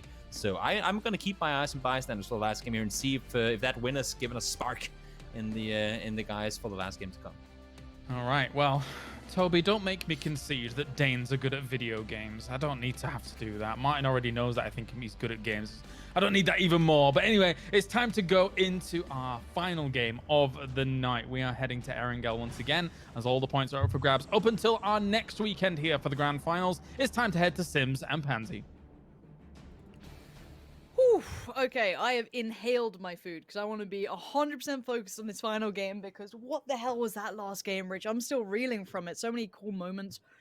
Bystanders obviously getting their shot at it, right? Like, this is good stuff. And ENCE in 2nd place. What year is it? We're rolling back the years, not only in this particular competition, but even in what we've seen throughout through the intervals. It's always nice to look back on past stuff that went down. I mean, there's a few times I go back and watch some of the old VODs that we done when just generally looking at how people used to play, trying to get a grasp on how individuals liked to try and rotate, or even just get a guesstimation on what actually might go down, so to speak. But yeah, it's nice to see some of the old dogs been able to pull it out of the bag and do what we I'm kind of repeating myself at this point, but hold them to. You know, there is this upper echelon of PUBG that time and time again we keep saying they should be doing better, they should be doing this, they should be doing that. I mean, if anybody has proved that you can turn up and a good amount of teamwork and make things click and play at a high level, it's Shift W. Like, we can talk about FaZe smashing everybody, 140 points, just literally destroying this competition. We can talk about ENCE. They are playing a phenomenal game right now. As a personal fan of these boys as well. Okay, well, that's the opposite end of the spectrum. Anyway, nothing like giving ENCE an easy game to kind of round off and potentially jump FaZe. It'd be it's a bit of a bridge too far at this point, but still, anything's possible. We'll kind of wait and see. They can set themselves up for it later, though. Yeah, for me, Lauren, it's Shift W. Don't get me wrong, Omega, Navi, even Liquid and TSM, who are now starting to warm up. I mean, hell, from Liquid, we've seen a first, a second, and a third, almost in consecutive games from starting yesterday and carrying on today. TSM, another amount of kills coming through as well. So the continuation of the kills is holding them up there, and they might just be able to cross the 100 points mark today, and that'd set them up nicely for next weekend to get a good chunk of change and maybe even challenge for that top spot. But it's Shift W. It's such a it's one of the rosters that is a complete outlier, I want to say. You know, and Martin touched on it. Yes, they do have Kane on coaching as well, so you do have 3 members within that 5-man roster from the old G2 days, from the old days when they played together. They know each other again. Native tongue comes into play, communication. Chris is just an absolute monster of a human being at this game. Like, he's just a beast. He's so damn good. He's so individual that he can always just, you can count on him to clutch. He does have that besto tendency about him where he can just go off on his own singularity and do his own thing. But to be an open qualifier team, to be sitting in 3rd place with the amount, with the caliber of talent that is in this competition, it is absolutely impressive. And if one thing that PUBG does, if you are a whirlwind team that can get lucky and you can be hit or miss, it will really show that. You know, if you just get lucky and you scrape through the qualifiers, you get a bit of decent RNG on your back. All right, I've got first, great, happy days. It will... The game can be a cruel mistress, and it will find your faults, and it will wheel you down to knock out those random bits. And if you are a good solid team that can perform consistently, then it shows. And for Shift W at the moment, it is showing on all fronts. The game level is very impressive. Yeah, I'm with you. I mean, for me, I think there's the element of, we've seen sometimes when tournaments seem to just have those circles that go a certain way, right? We've had them, but it's few and far between. And this hasn't been one of them. This hasn't been a, wow, we keep getting the Millie Island. God, excuse me. You know, we can't say that about this. It's not been that sort of affair. There's no way you can chalk it up to anything other than it being a good day. You know what? You want to argue that FaZe got a couple of good Erangel circles? Fair enough. Miramar circles have been anything but that. So, you know, it's that kind of back and forth. So we are looking obviously towards the north this time around. And I wonder how they play when they finally have circle, because they don't normally. This you know, northern circles used to feel like dime a dozen. Now I feel like we don't see them very often. If not, they just kind of go to shooting range, and that's normally when you have like the more centralized circle. This is like 30-40% water potentially, so hence opting for quite a tasty compound to begin with. They've picked up a nice little position here, and I wonder if they go for the 2-2. It looks like they are, considering I see Tixu moving into the hangar just slightly further away. Northern Lights, this is very close by. Pull up. What? They're fighting this? What? This is brave as anything and kind of unnecessary, but maybe realizing it's only 2. So maybe good information being relayed, and ENCE needs support. Tixu needs to help out. They need backup on the way. Squeaky is surrounded. Deep's in there. So Spyro, I am amazed Northern Lights pushed on this. Well, the rest of them are on way. They're rallying the troops, but I am gobsmacked. I mean, they were shooting into one team. Did Northern Lights spin and turn, or did they just turn up anyway and just decided it's a bit of a go time? Either way, the Molotovs will go inside and potentially cook them alive. Perfectix has to run outside and try and get a heal off. First contact will be made. Tixu is sat down. Squeaky gets Perfectix, so it puts them out now. Down to 2 while the force res is here. Udyr in the kill feed actually takes down Jeems. That's a bit of a weird and wild one, but nevertheless, Kemba on a different front actually strikes at the perfect time. This helps out ENCE. This pauses them for all but a moment, and then Squeaky from up high. It's do or die time. Spyro, your teammates have just been smashed into oblivion. They're pushing. Stand your ground or you're going out. 1, 2, 3. All get stuck in, boys. Go for the repeat. And he... Oh my god. What an absolute blunder. Oh dear. I mean, credit to Spyro for doing so much damage, but ENCE should never have lost out on 2 there. There's not a world in which that should have happened. 2 doors to 1 building. 3, potentially 4 windows. There's not, you shouldn't be losing like that. But nicely played by Spyro, and I don't take it away from him. He delivered on that front. I like seeing ENCE being proactive again, ticking the box, but you've got to be so meticulous when you do those sort of plays within trade range. Let's have a watch back, see if we can see it from... oh no, we can't see that. We'll see Jeems spun out and picked. That's fair enough. Down he goes. And I'd have loved to have seen this. And yeah, Omakan were lingering in the background. So is WS. WS moved into exactly where the other 2 from ENCE were. So they're going to get pressured here. ENCE can't do anything. They honestly, the Northern Lights fight was such an obscure beginning. Squeaky's on a tear, but he's dead. So they do go down, but I want to highlight how weird that Northern Lights pull-up was. I'm very curious about it. Whether or not they realized it was a 2-2 split, or they'd scouted, or simply this was just where they wanted to be, is beyond the point. Pulling in blind to a compound like this is very brave and very brazen. And that kind of, you know, started this, you know, massive fire in the north side of the map. And then speaking of that, it's going to keep going on. There's so many teams coming around that north road of Stalba towards the west. This is going to keep happening, Rich. Yeah, I don't know. I know Toby's got access to one of the games. Maybe go back and have a look at who ends were shooting into it originally to try and keep them away from that compound. I'm wondering if it was the old... well, Na'Vi did the same to Liquid actually last week, or Ibi, should I say, where they just turned and faced it. As you know what, let's face the music because we know how many's there. I don't know if he initially shot into them and they just turned around and said, you know what, there's only two, let's take a fight and crack on. I kind of feel sorry for Ends, losing 2 players to the individual. You could see they're all pushing in, but it had to be a refrag. You cannot let him take down 2 people like that. It's ultimately cost you your life because Omicron have folded into it. They've taken the full advantage, and more importantly, they've taken the compound. So, good for them to read and be aware of what was actually going down. It would have been nice to actually see 4 of them standing and maybe Ends take that fight. You know what? They might not have even taken the fight because Omicron will have said, you know, oh, well, there's no point. There's all 4 there, so why bother getting stuck in? That's Circle what I mean. will be It's like updating. inside of the fire, right? It's just I can't. It's why I really want to see what started that, because it's a curious event. Because we don't normally see 4 teams gone this early, especially in like central area. As much as that is very much on the coast, it's a very central area to be in. FaZe doing old FaZe things. We know this route. We've seen him there before. My word, Rich. What year is this? It's the old coastal road run. I like it. I like it.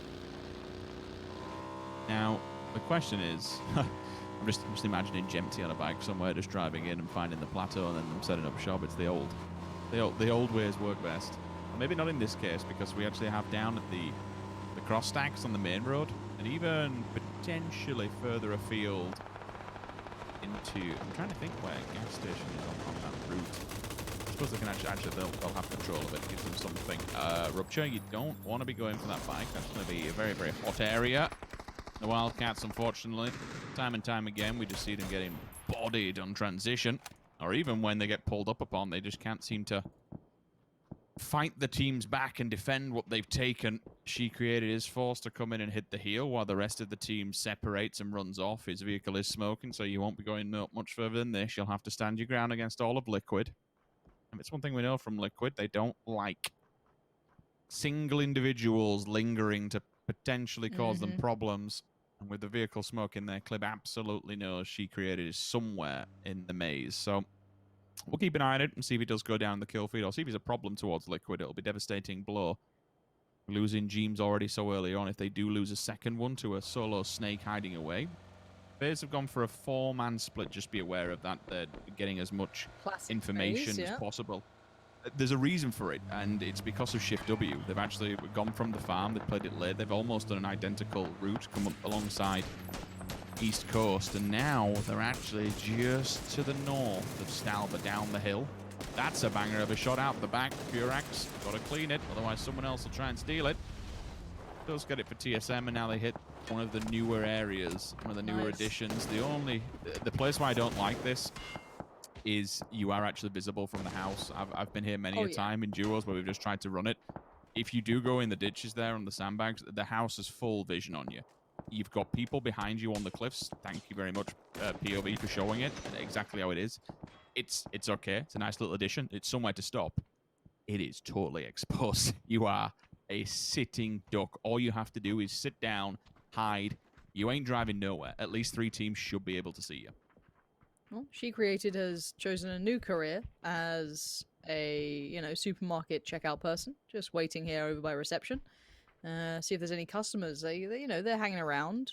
Obviously, social distancing in effect, of course. Nice to see them keeping the masks on. Good job, guys. Clib has to be careful. Mexi, the same can be said. Let's see. Mexi doing the clear towards the lower side. And an unexpected item in the baggage area goes... Now checked upon. She Created spots them. Uh-oh. Ticks the nade. Oh no. Oh dear, she created nothing more to be done. It is what it is. You're in a one and done spot and couldn't quite make it there in the end. And robbery. In we go. Done.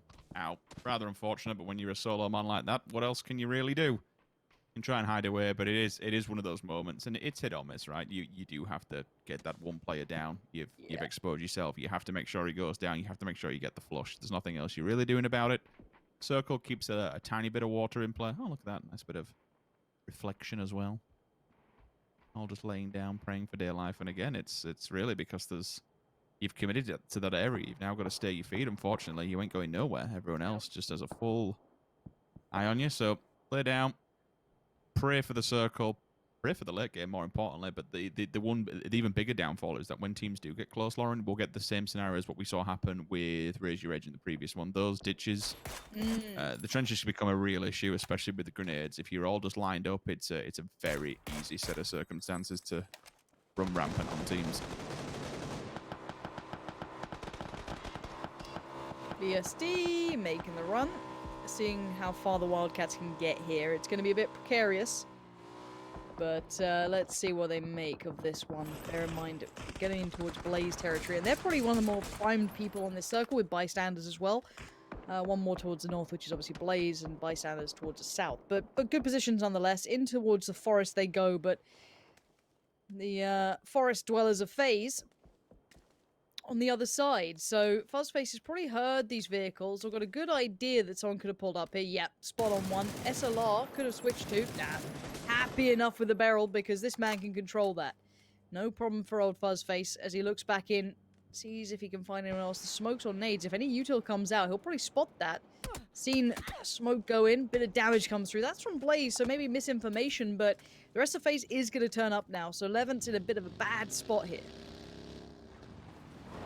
It's a really small thing, but I just want to give a shout out to StarLadder and how they keep changing things up and adapting all these broadcasts, like having the player cameras in effect, whether it's the full team, whether who's actually in play or whether it's just the individual player. It just adds a little bit of a personal touch. We know we can't have LAN this year. We know how the world is, and it's nice to actually start to bring more people, more personalities into the fray. So good job to be able to get some of that. Even the player comms, like those videos at the start, listening to them on how teams work their way through scenarios. I'm a big fan. We get an insight to how things work, and it just provides context to what we see go down on the battlefield.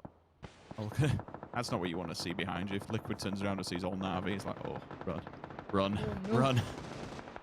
Oh, a lot of shots coming through. Where do they go? Oh, I guess here. I guess that's it. There's your big bit of territory, but, well, what else are you going to get? Clibs now in a bad spot as well. He kind of gets baited in by his buddies, but maybe you could do a one and done. I don't know. There's no good spots here. This is an area that, yes, has had updates and a good couple of changes, so there's more playable area, but it's very precarious. There's a lot of open territory with limited cover, a lot of high ground to potentially remove it. If you're one of the teams in the good spot, you're feeling great. If you're not, you're probably feeling like Na'Vi here, clutching towards straws. And they're more focused towards WS than Liquid, so that plays well for them. But again, new update hits. We're looking like bystanders, the ones who get the kind of King of the Castle title. Adepts happy as well. Keep that in mind. Omicron, not too bad, has to shuffle in a bit. ETG, one of the first to move as well. Bystanders have to be careful that they don't bite off more they can chew. You can already see, look at all the teams are just magnetizing towards their position. Beamy and Flammy in the vehicles. Yeah, that's it, boys. Get back together. You're going to have a lot of contact here. You have the priority position on the map. Not only is it central, but it's a damn good compound that you can clip. I'm gonna completely pivot onto a different angle. B's just lingering to try and get a pick onto Na'Vi. That would be devastating for them. It would be a huge blow, especially when they have to run the gauntlet here in the vehicles. It'd slow them down, and more importantly, it'd actually give Liquid ample opportunity to maybe just springboard off the back of that and move against it. Because unfortunately for them, Na'Vi, in the playstyle that they are, you'd assume that they'll be going the same place as what Liquid are. Everyone at the moment who's on the west, really, where can you go? It's all kind of trash here on inwards. You're playing open, you're playing field, you're playing rocks and trees. I mean, hell, eventually even Blaze are going to have to come out for the safety net of the priority that they had on the coastline. Liquid, WS, Omicron, TSM to a very lesser extent than Na'Vi. Oh, it's going to get messy in the West. I do not want to be in the shoes of any of those players. Because really, you're so limited to where you can go and what you can do just because of everyone else who's above you on the hillside. They'll have a foot into it. They can see you on line of sight, and it's just nasty. Liquid might not even make it on the next rotate. Ugh. Let's see how far they can make it. They've already lost out on players on the way. This is very unpleasant. TSM. Oh dear, they're trying to pull in towards the depths, and the depths, well, they've been waiting here very quietly, of course, because you really can't play out of this proactively. And now Vard went in. He was the canary in the mine. And the canary's gone quiet. A little bit of a problem now. WS in the south having to find their own way forward. They lost out on Kemba when he was over towards the site west of them. Na'Vi, next position for them was that petrol station. It's not a good one. That doesn't have longevity for it. Besto's going to keep them humble, sure, but they still have to find a way forward, and Gemty's getting involved, Rich. We'll see. This is an old throwback to his FaZe days. He'll be used to this kind of area. It's a very slight disproportion to where they would have preferred to maybe play him. Bring him from the east. Instead, the west has to do it. Flashbang. Besto turns away and instantly just points towards. Technically, this is fantastic. The molly on the backside burns him away. Initially ignores the flash. And now he knows that because the damage is done, the blue will force the engagement. Tap, tap, tap. They might be able to take down Senya as well in tow. If not, really, they don't have to go after Besto. They've got the initial knockoff of him. Anyone else that does damage to Senya, they're doing him a favor and giving a free frag because they're limited on time themselves, so they have to move. This is the biggest problem with everybody on the West. With that kind of shift like that, there's honestly not left. Alright, Senya rolls the car in, hits the heel. Now, slightly further south it goes. Blaze having to move, FaZe having to move. The West still as difficult as ever. Adepts do have to shuffle in a little bit themselves. They might have to play that quite late, wait for Omicron to make their move so they can make theirs. But TSM is lingering for Adepts. Luckily, though, Raise Your Edge are dealing with TSM for them. Bit of a third-party assistance coming in. Wanderer. Oh, loved hearing from him, but 10 HP. He is going to be quiet now. Oh, how is he alive? Is he alive? Oh, Yeah. it's very lucky. Very, very lucky. Smokes will go up. Unfortunately, that just provides more information at this point to where he's going to be located. She laid down the hammer onto one of them. Has to be aware of Quizzy by just drawing the attention and baiting him into the engagement. Melman can quite happily take the, which is, I think he's going to do, take the Harry Potter tower, get an elevated line of sight. Put a stop on this one and do it quickly. Yes, you are inside the circle, but the rest of your teammates are not. Senya finally goes down. Clip picks him up. Liquid get a point. 13 teams alive. Fex goes down. TSM not having the best of games thus far. That's at least 2 they've lost. On about the rest of them and where they're going to be alive and kicking. I think Ira may have just fallen as well. There we go. In the kill feed. That comes down to 1. Unfortunately, Miraku needs a miracle. So all of Raise Your Edge will be directly in front of him. Onto the fight. Onto the POV. Actually, it's a steal. Okay. Well, that's interesting. They'll take Didn't that. expect that one coming through. No, you'll take that every day of the week. Adept's going to use this to move up. Now, Liquid, they were only alive with 2, I think, so it's Mexi and Klib, if I'm not mistaken. Now, FaZe going to make their move as well, but nice answer from Blaze. Apocalypse going to find 8C. Now, Uber wants back in. 2 of these players can't stay safe on this tree for all that long. Now, there's a way forward for them. Uber doing great work towards Rip. They're going to try and get 8C back up. I don't mind it. Oh, God, the smoke just pinged away. A little unfortunate, but maybe a revive can come in. Nice play between, I think, Bystanders and Liquid. Considering Liquid are down to just 2, if I said I'm not mistaken. They're holding on really well in this very awkward position they're in. FaZe gonna try and make the run. Fuzzface falls for it.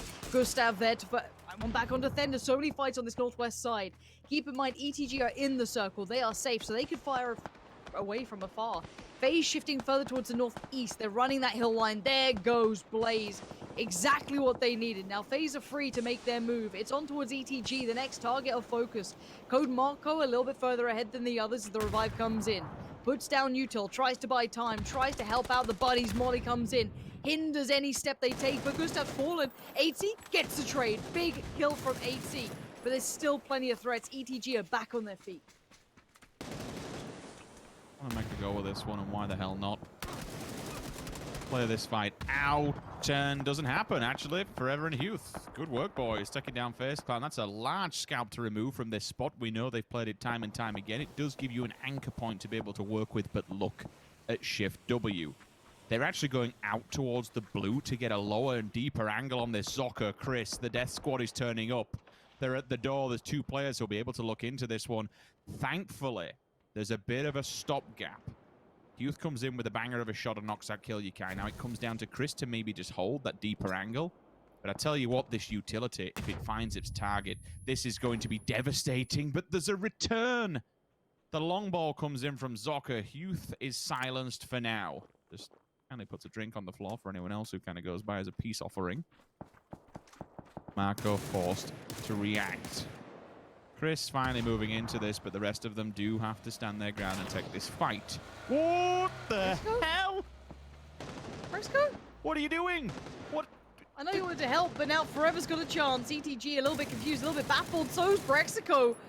Oh my word, I thought Germans were good drivers. What are you doing to me here? What was that? You just going for the run over? I don't know. That was just... I don't know.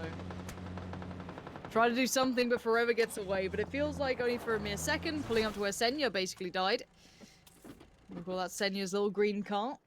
Adepts on the move, they want to clear that out. They don't want anyone around here. Oh, not that one. Forever, he knows he's in trouble. As soon as the pins get pulled, he knows there's danger afoot. Car goes flying. Noki now less cover to have to clear. Forever on the other side now working around. Spots the player, gets the call to make the information be relayed. Wow. Tundo did fall for it though. They did lose a player on this. That could have been cleaner, I feel. And for Liquid, they've probably seen that. They're probably thinking, okay, that's a player less for us to worry about from Adepts if they do work up this way, which they probably will. But let's look who's the big players in this one. Tornado Energy, Bystanders, 4 players, both these squads still standing. Obviously, Shift W could have been in that conversation, but Brexico decided to go for a drive. Now, beyond that, though, we have to look at the stragglers. Your Adepts and your Liquid. The last twos in this lobby right now. There's a certain circumstance where it may have paid off for Shift W by just been throwing him all caution to the wind and sending out the vehicle. It drew the attention enough to drive away from the fight. I mean, hell.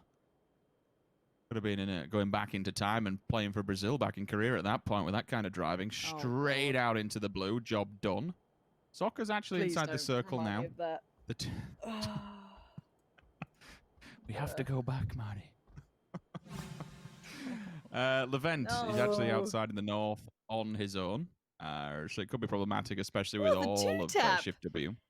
Yeah, Gustav was on it today. I mean, the whole of FaZe were. That's the thing. They're in like fine form. That was a lovely replay. Thank you for that one.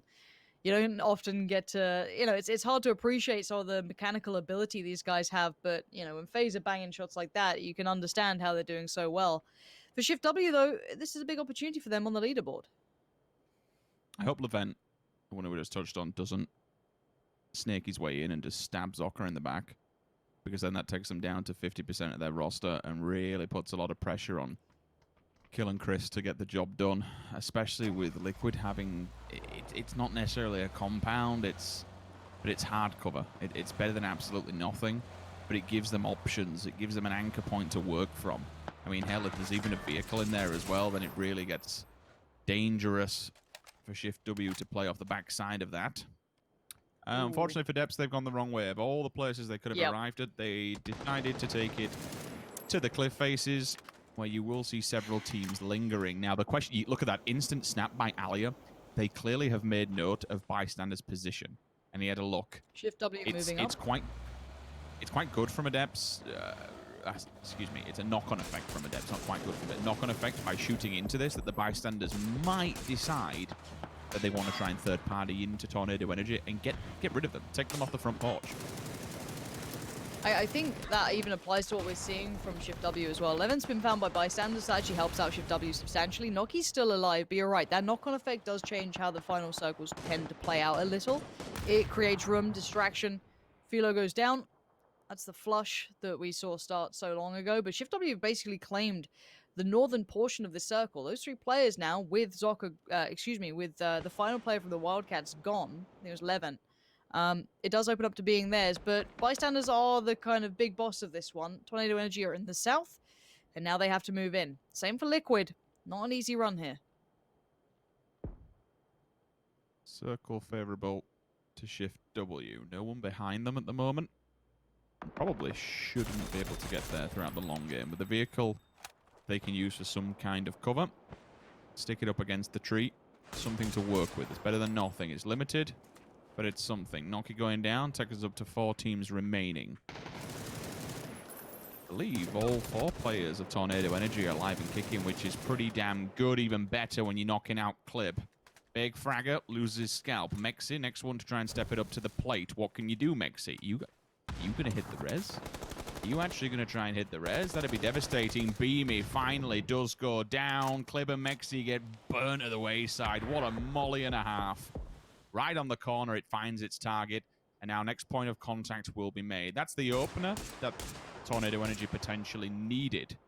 And with Shift W actually getting involved on bystanders as well, this could be time to crush them, cut them off, and then take the next fight onwards. They're bottlenecked in up here. There's nothing else they can really do. Eventually, they do have to come out of this safety net. It's whether or not really anyone pushes into them, Lauren, because no one has to. Technically, yeah. I like the way that Alia got that knock on Beamy earlier. So Tornado Energy very well aware of what they're up against and keeping track of that even in the fight against Liquid. Shift W, of course, did get a couple of shots through towards bystanders too. And it turns into, we want to be the third person to the fight. In any of these scenarios, that is what is on the forefront of their minds. Bystanders have this nice plateau to play with, but they have every team looking their way. It becomes incredibly difficult for them to make any moves without potentially losing players to simply what they don't know. So for the bystanders, it's game on. Right now, Short and Chris, very close by to the center point. Pretty much even, I'd say. But you've got to consider the terrain, and that's what we need to consider here ourselves. Lammy doesn't have any util left now. I'm looking at the bystanders. That one smoke going out may allow a cross for Flammy and Beamy and Yellow to get towards Short. It's not much to play off of, but they're going to put bodies into it. So they've made it through to the closest house they can. But I'm looking at example. I'm looking at Alia. Do they do the deep sweep? If they go to the right, if they stay on the low ground, they might be tempted to try and push through late towards this compound. They might consider it an option, and it very well could be. But it would put them as the second team to the fight rather than the third.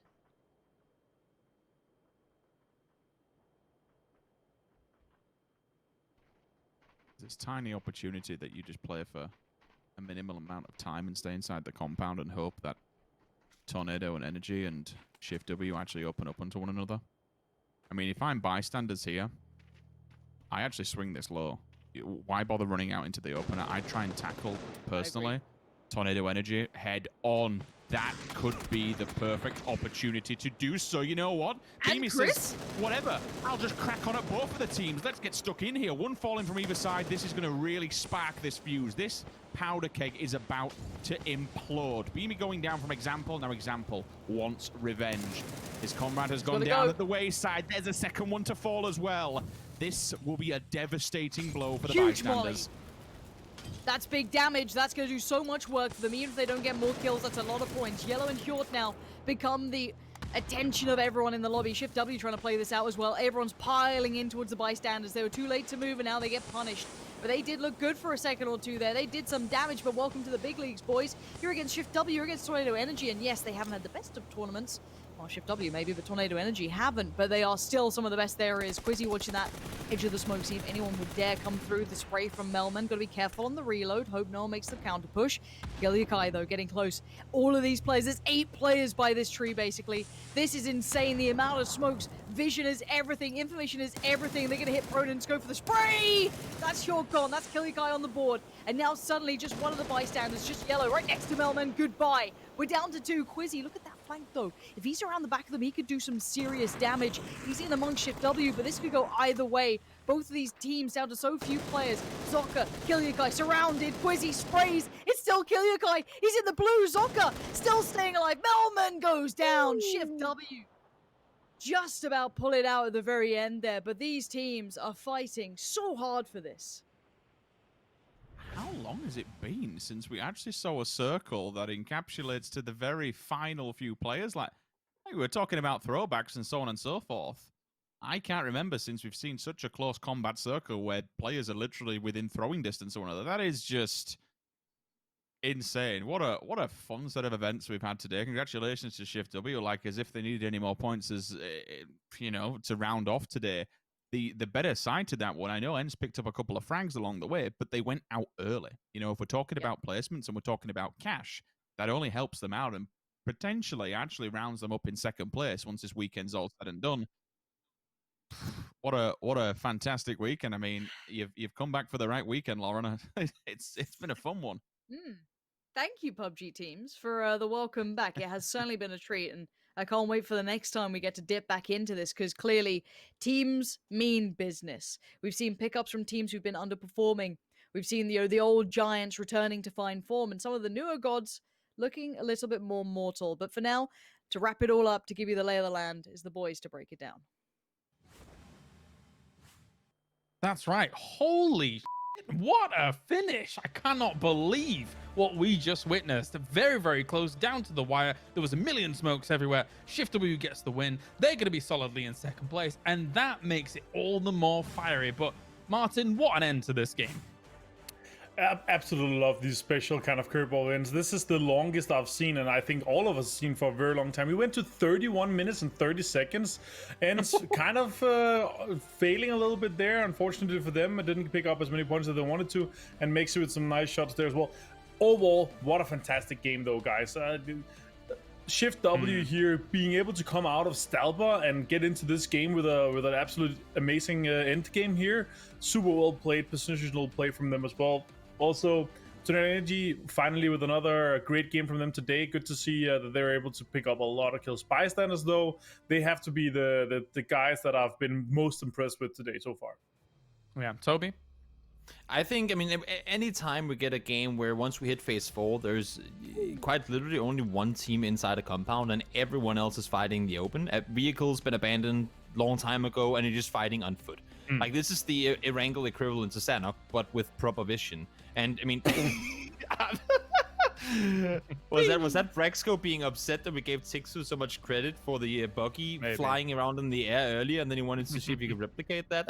Valid effort. It just didn't really pan out the way that he would have wanted to in terms of staying alive. But no, I thought the game overall was amazing. This is really where we get to see a lot of the gunplay, like core elemental. How are you as a close quarter engagement team, but with space to play around, and that's really impressive to watch. Yeah, definitely so. And coming into these final moments as well, quite a few teams actually have it's like 4v4v3 for the most part here. Martin going into this, and apparently everybody had every smoke left over and ready to go for these final circles. Yeah, luckily, and I think honestly with how the teams that are thinking about this, they know that they need a lot of utility. They're able to have a few fights, and with this small amount of space here, 10 smokes is just an insane amount here. Amazing play here by Shift W in the end, and able to pick that up. And let's look at the leaderboards for the match, though. Yeah, here's our 9th through 16th. The fact that they could see them through the smokes at the very end, those final moments on the edge of the smokes was fantastic. Let's take a look at our 1 through 8 as well. As up towards the top, Shift W will get 18 points on the board. Tornado Energy, yes! Finally getting themselves some nice big points with 15 coming on in. Actually, I think that's probably their second 15-point game. But anyway, Team Liquid 9 points and Bystanders getting themselves 8. We expected maybe a little bit more from Bystanders in this game than 8 points, I suppose. But 8 points is still very respectable here, Toby. Oh, for sure. But I think this is a great example of compounds not granting you wins just because you get circles. Because had this been FaZe sitting in the compound, FaZe is a great example of a team that are good at capitalizing and bringing home those games. They managed to go out and clear it out earlier. Bystanders, they, in my opinion, held down, like they tunneled down in the house for way too long, and that allowed for the other teams to push way too close to them. And here's our top damage as well. Ira actually being able to make an appearance here. And we haven't seen too much of TSM being able to make appearances so far, but we're hoping that they will be able to step things up throughout the last weekend of the tournament here, Martin. But we do have an interview ready. As Martin, why don't you greet on our interview? Hey, BB, let's go. Hvordan har du det? Jeg har det godt. How about you? We're doing All right, great. okay. All right, no more Danish. Moving on. Hello, Beamy. A great day for you guys, to be perfectly honest, with a big 25-point game coming in just before, and you had a good compound here. What were your guys' expectations coming into the final? How you guys thought you were going to do, placement, etc.? I mean, to be honest, when we arrived, we were just happy to actually be a part of it, compared to the fact that it came from the open. But like how it is now, we are looking to at least get a top 8, preferably like a top 4 if we could. Okay, cool. And Martin? Yeah. Oh, go on. We since we're like still a pretty new team, this is probably the first run we had together with roster. We are still learning like with our mistakes as we had last week, and we're hopefully trying to improve more on it. And so far it seems to work. Yeah, absolutely. It seems to come together so far, and I think the future is bright for the team if things continue like this. Martin, your question? Yeah, first of all, congrats on winning today. Looks like you guys have been able to pull ahead and gotten the most points today. Big congratulations on that. I want to ask, what did you guys change from last week to this week, besides playing a lot together? We noticed a lot like the playstyle we had in the first week was kind of just what we played in the open qualifiers and the closed, and it didn't really work here in the group stage and finals. We've been struggling a lot because the teams here are way better at taking grounds and such and just holding their places. So we got punished a lot more for not taking as much ground as we could. So we got stuck way earlier, like in circle 2 and 3, way too many times. So we just got thrown out in horrible situations we shouldn't come in. So we just started to play more aggressive and just take more control. So you always have an opportunity to rotate out if it's needed. Awesome. Okay. I think it's I think it's, first of all, of course, I mean, again, congrats on a great day. But during the game, and you guys obviously haven't not had a chance to listen in, but I compared what you guys did in your 15 kill win to a lot of how you played during the open and close qualifiers of the tournament. How you were going out and, to me, playing with confidence. And I think it's fun that you say now you've kind of gone away from how you played then. But did the game, I mean, did a 15 kill win against these teams, first of all, extremely impressive. Second of all, did that maybe bring some of the, okay, these guys aren't all those big giants that are far ahead of us? Did it make you feel more like you're in an element where you belong as a team? Because I mean, and I'm sure the other guys on the desk here sure believe you are. Yeah, I mean, we for sure struggle a lot with the confidence after week 1 because we didn't have that many good fights. So after getting this win, we could finally see that we actually have the potential to fight these teams, and it should really help for next week as well. So I think we're gonna do even better there. Sounds good. Nice. All right. Well, thank you very much for joining us, Beamy. Any final shout-outs before we let you go for the evening? Just want to say thank you for all the supporters we have, mostly the Danish guys. We see spam the logo sometimes, and thank you everyone who's watching and supporting the tournament overall. Awesome. Well, thank you very much for joining us, and good luck next weekend. Yeah. Thank you. All right, that was Beamy from Bystanders, and deservedly so. I think that they've done very well, especially throughout these last 2 games here, Martin. The 25-point game, I mean, even the moments that led up to the win were extremely impressive from the team as a whole. Yeah, from being outside the circle, taking a kind of midway position on the hill that is outside the circle to put some pressure to scout, to make a fantastic rotation. Like they're on the south side, barely with any foot inside the circle, make a big rotation all the way up north, clearing out, getting 15 kills from that. And remember, they didn't get any kills in the early and mid game. All of them was in the late game. It started with the Ratio H push, and it was just amazing all the way through there. Very nicely done. Toby, looking at how things have gone today, though, I mean, despite FaZe not having the most points coming out of the last game, they've still performed extremely well. So the position that they found themselves in first place is extremely warranted considering the cushion that they have as well.